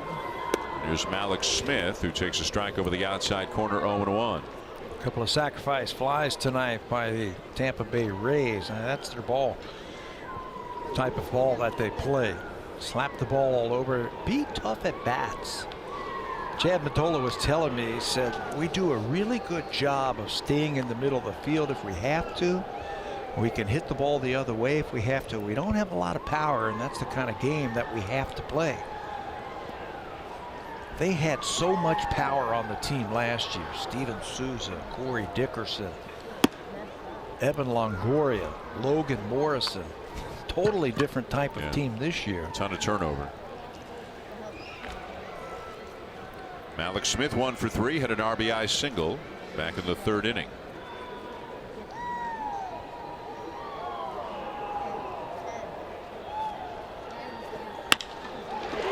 And a base hit into left center.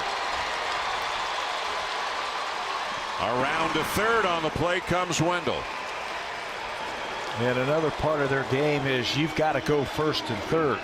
It's a good read by Wendell to read the left fielder. Hernandez was going away from third base. He was not going to throw him out.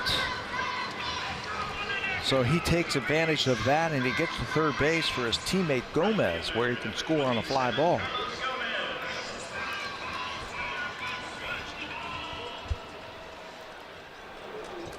So here's Carlos Gomez, and again a first and third situation. Gomez is 0 for 3.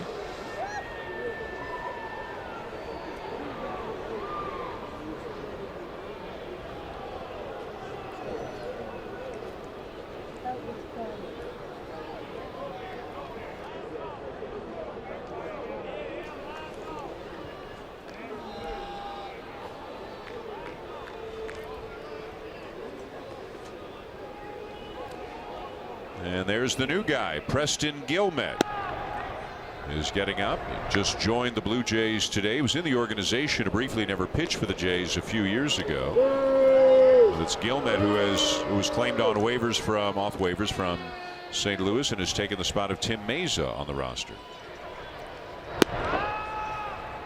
Made 2 appearances for the Cardinals this year, gave up 5 earned runs in 2 innings, has sparkling numbers at AAA this year. Pitch out. That's something you don't see very often anymore. Never. Pitch out. I think that's why O kept stepping off and then throwing over to first base. He wasn't sure if that was the pitch out or not. Malik Smith, the runner at first base, is their best base stealer.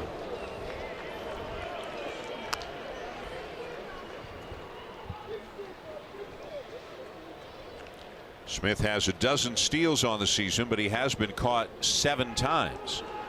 No guarantee the Blue Jays even throw down if he tries to take the base. Foul ball, and narrowly avoiding it down there was Wendell, the base runner. Well, you don't have to worry about him if you get a ground ball here and get out of the inning. Let the infield do their thing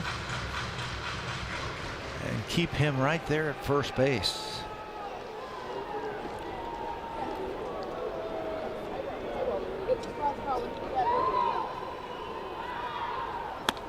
And a swing and a miss to get him. 2 down.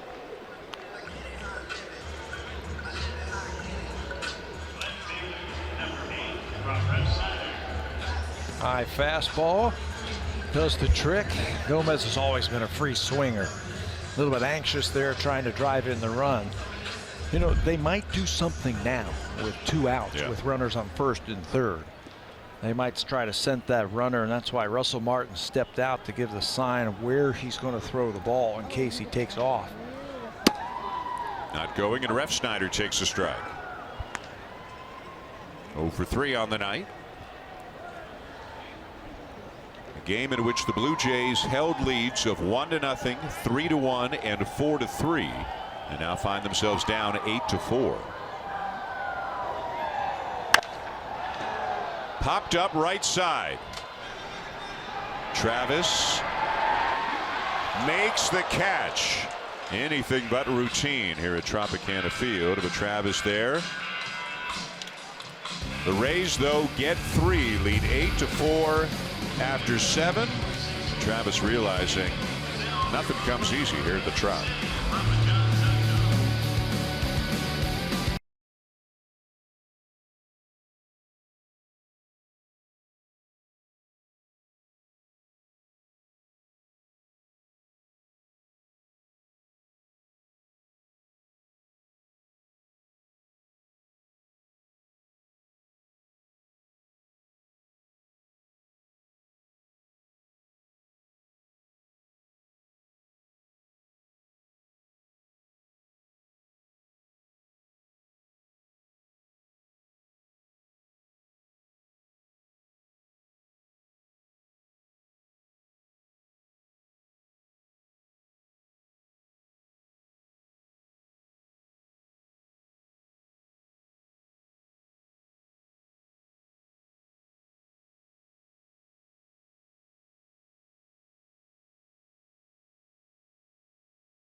Surgery not once, not twice, but 3 times. Was great with the Braves from 2010 through 2012. Didn't pitch at all. 13, 14, 15. Bounced around on the minors 16, 17. Has made his way back to the majors this year. If these are the kind of guys you want to cheer for, this is one of them right here. His first Tommy John was in 2006. He also had one in 2014, like you were saying. Too many injuries. At one time, he could blow gas when he came out of that bullpen for the Atlanta Braves. Hard fastball with movement, hard slider.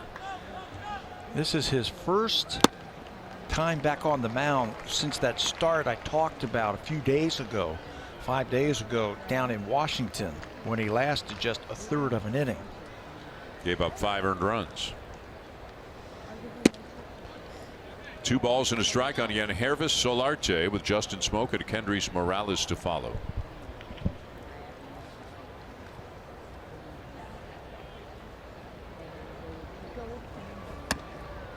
In 2010, Venters made 79 appearances, had an ERA of 1.95. In 2011, he made 85 appearances, had an ERA of 1.84. Check out the strikeouts out of that bullpen. Wasn't Kimbrel with him?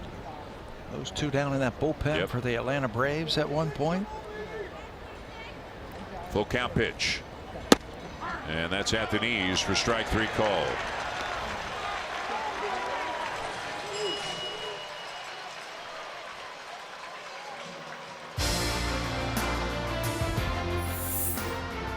At the Honda Checkered Flag event, the real victory lap is the drive home.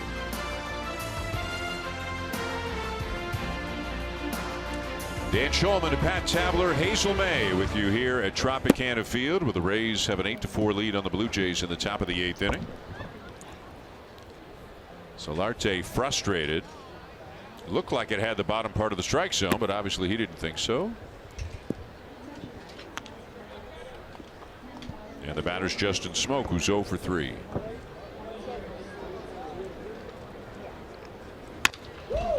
I find it interesting that it seems like whenever John Gibbons puts these 3 switch hitters back to back to back, when we get late in a game, a manager has the option to bring in a righty or lefty. They bring in a left-hander. Smoke's a better hitter from the right side. It's a good fastball there.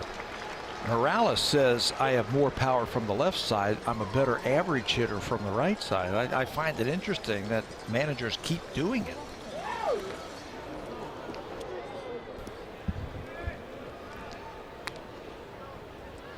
Because again, Tampa Bay doesn't have a set 7th inning guy, set 8th inning guy. They have choices. Yeah. They have the choices, and we elected to bring in the left-hander.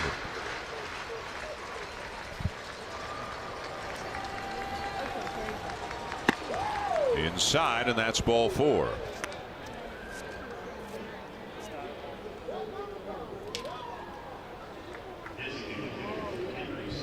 And that'll bring up Morales, who's having another good night. 2 for 3, a single and a double.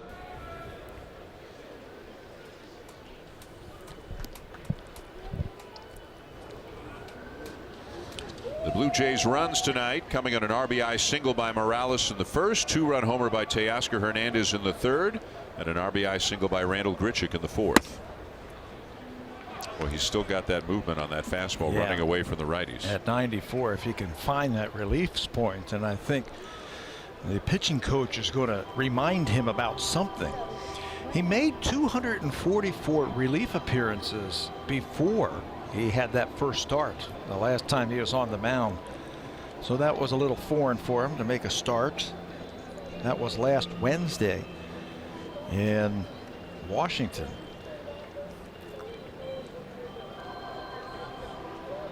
So this is a little bit more familiar for him, coming out of the pen to start an inning late in the ball game.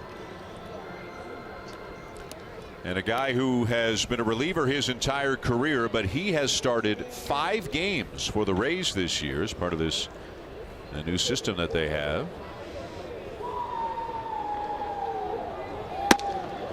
A very familiar face to baseball fans. Sergio Romo is up in the bullpen.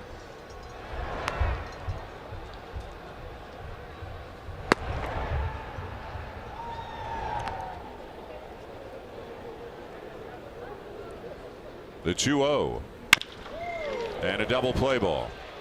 1 and 2, 6-4-3, and Romo can sit down for the moment. It is still 8-4 Tampa Bay going to bottom 8. Time now for a Blue Jays Central update. Here are Jamie Campbell and Kevin Barker from the Samsung broadcast studio.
Preston Gilmet just claimed off waivers a couple of days ago from St. Louis. From the Cardinals, he has also spent some time in the Brewers organization with the Rays, the Orioles, the Cardinals organization, the Cleveland organization. 21 games with Memphis this year.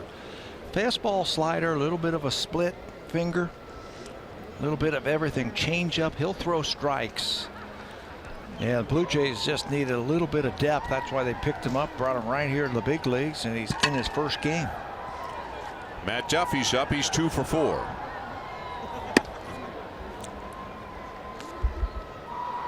Singled and scored in the first. Singled, stole a base, and scored in the fourth. Raising his average up 4 points to 322. Gilmet was briefly in the Blue Jays organization in 2015, but didn't pitch in the majors with the Jays. But said he kind of chuckled when he found out he was going back to a team that he'd been with before. Breaking ball catches the outside corner, 1-2. He's been with the Tigers, the Dodgers. You mentioned the Blue Jays, the Pirates. I mean, for a guy who's been around, yep. He's been around. Japan as well. Soft liner to right field, and on comes Grichuk, 1 down. You make these types of acquisitions to give your organization a little bit of depth, and you're hoping to catch some lightning in a bottle. A guy that people aren't real familiar with. Maybe he can give you some good outings and give you some innings out of the bullpen.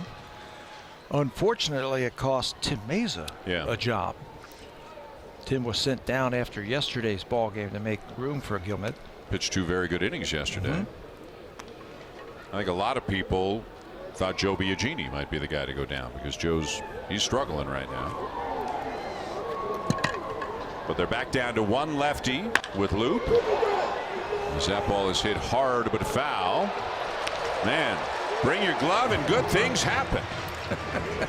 Had it all the way. Looks like he's played some ball in the past. Watch this screaming line drive. You reach up, snag it. Nothing to it.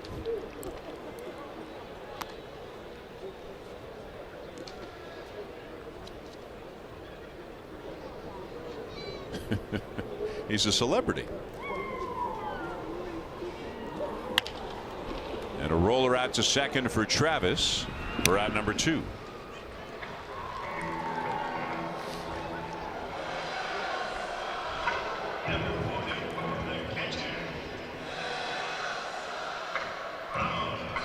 So John Gibbons and Pete Walker getting to know Gilmet, having a look, seeing what they might have here.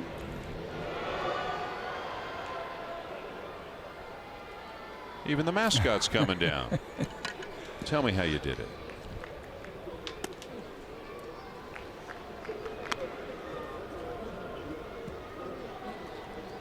He's going to be all over the news tonight now, that great play.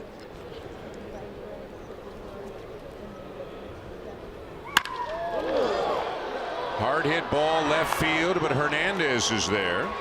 Ramos is retired, and it's a 3-up, 3-down inning for Gilmet in his Blue Jay debut. To the 9th, Jays down 4.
Presented by Honda. The Honda Checkered Flag event is back. Hurry in to grab the Civic that matches your game. Top of the 9th inning here in St. Petersburg, Florida. The Tampa Bay Rays lead the Blue Jays 8-4 going to the 9th. So it's an uphill battle to say the least for the Jays against the veteran arm of Sergio Romo. Yeah, it makes it a little bit tougher to get Romo in the ball game now. He's only worked 2 times in the last 9 days. They were really using him early and often as a starter, as a reliever. But over the last 9 days, only 2 times. One of them was yesterday. He threw 10 pitches in his inning of work against Seattle. Been tough on the Jays this year. 0-2 the count on Kevin Pillar against the right-handed batters. Romo will throw a ton of sliders. Yeah, and it's a good one. A real good one. Told you he's been tough on the Blue Jays. This is the 3rd time that he has faced them this season. He's had 3 strikeouts already. Doesn't throw as hard as he used to, although he never really was a hard thrower. But you saw that fastball just 86 miles an hour. But he's got something not a lot of people have. He's got 3 World Series rings. 2010, 12, and 14 with the Giants. He was their closer when they won it in 12 as Pillar grounds out. For a preview now of what's coming up on Sportsnet Central, here are Ken and Ivanka.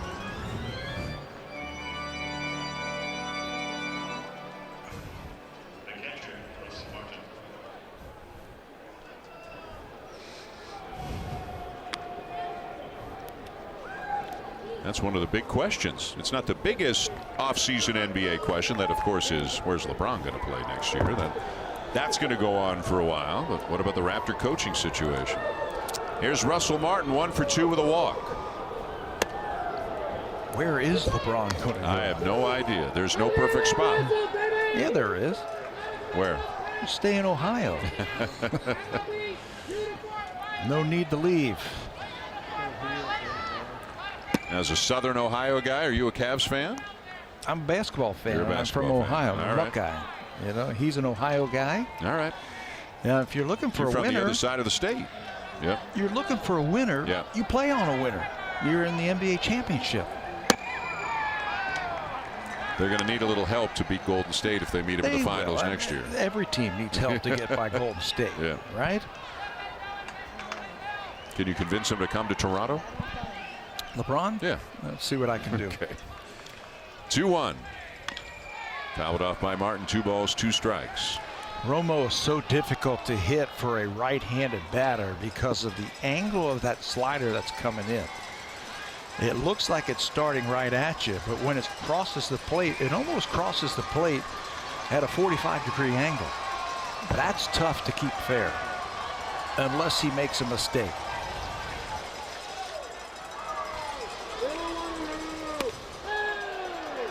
And Joe West rings him up on the outside corner, 2 down.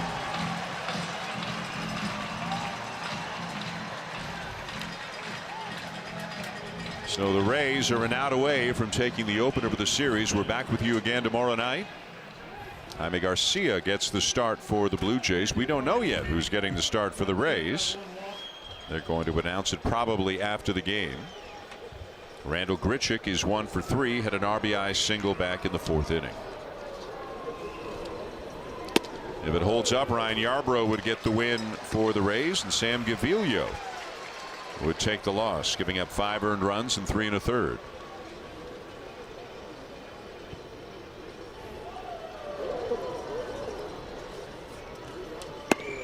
Yes, he did, and it's 0-2. He's been doing it for years, and he's been doing it with a lot of success for years. Tough on the righties. They both were in the National League a long time, but Grichuk, this is only his 3rd at bat against Romo in his career.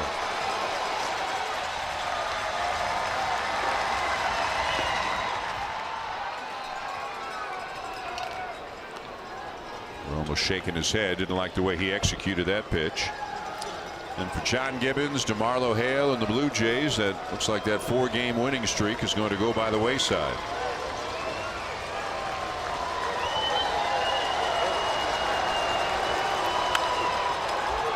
Back out of play.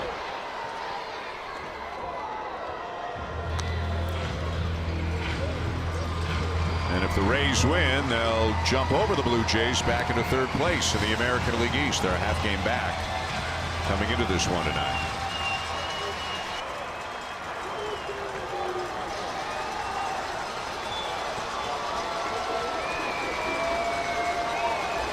And he got him. A clean ninth for Romo. And a good job by the Tampa Bay bullpen tonight as they beat the Blue Jays 8-4. In the opening game of the series, Jake Bauers with his first big league home run. Ryan Yarbrough with a very good starting pitching performance, and the Blue Jays winning streak is over. And they had leads in this game. They just couldn't hold them after one inning. They were winning after the first top of the inning. Then they had a 2-run home run by Hernandez in the third. They took the lead again in the fourth inning. The starting pitching would have been so good over the last week or so. Faltered them tonight. The bullpen was okay. And that one big inning where they got the add-on runs really blew this game open. Better luck tomorrow for the Blue Jays as they sent Jaime Garcia to the mound. So the Jays suffer an 8-4 defeat.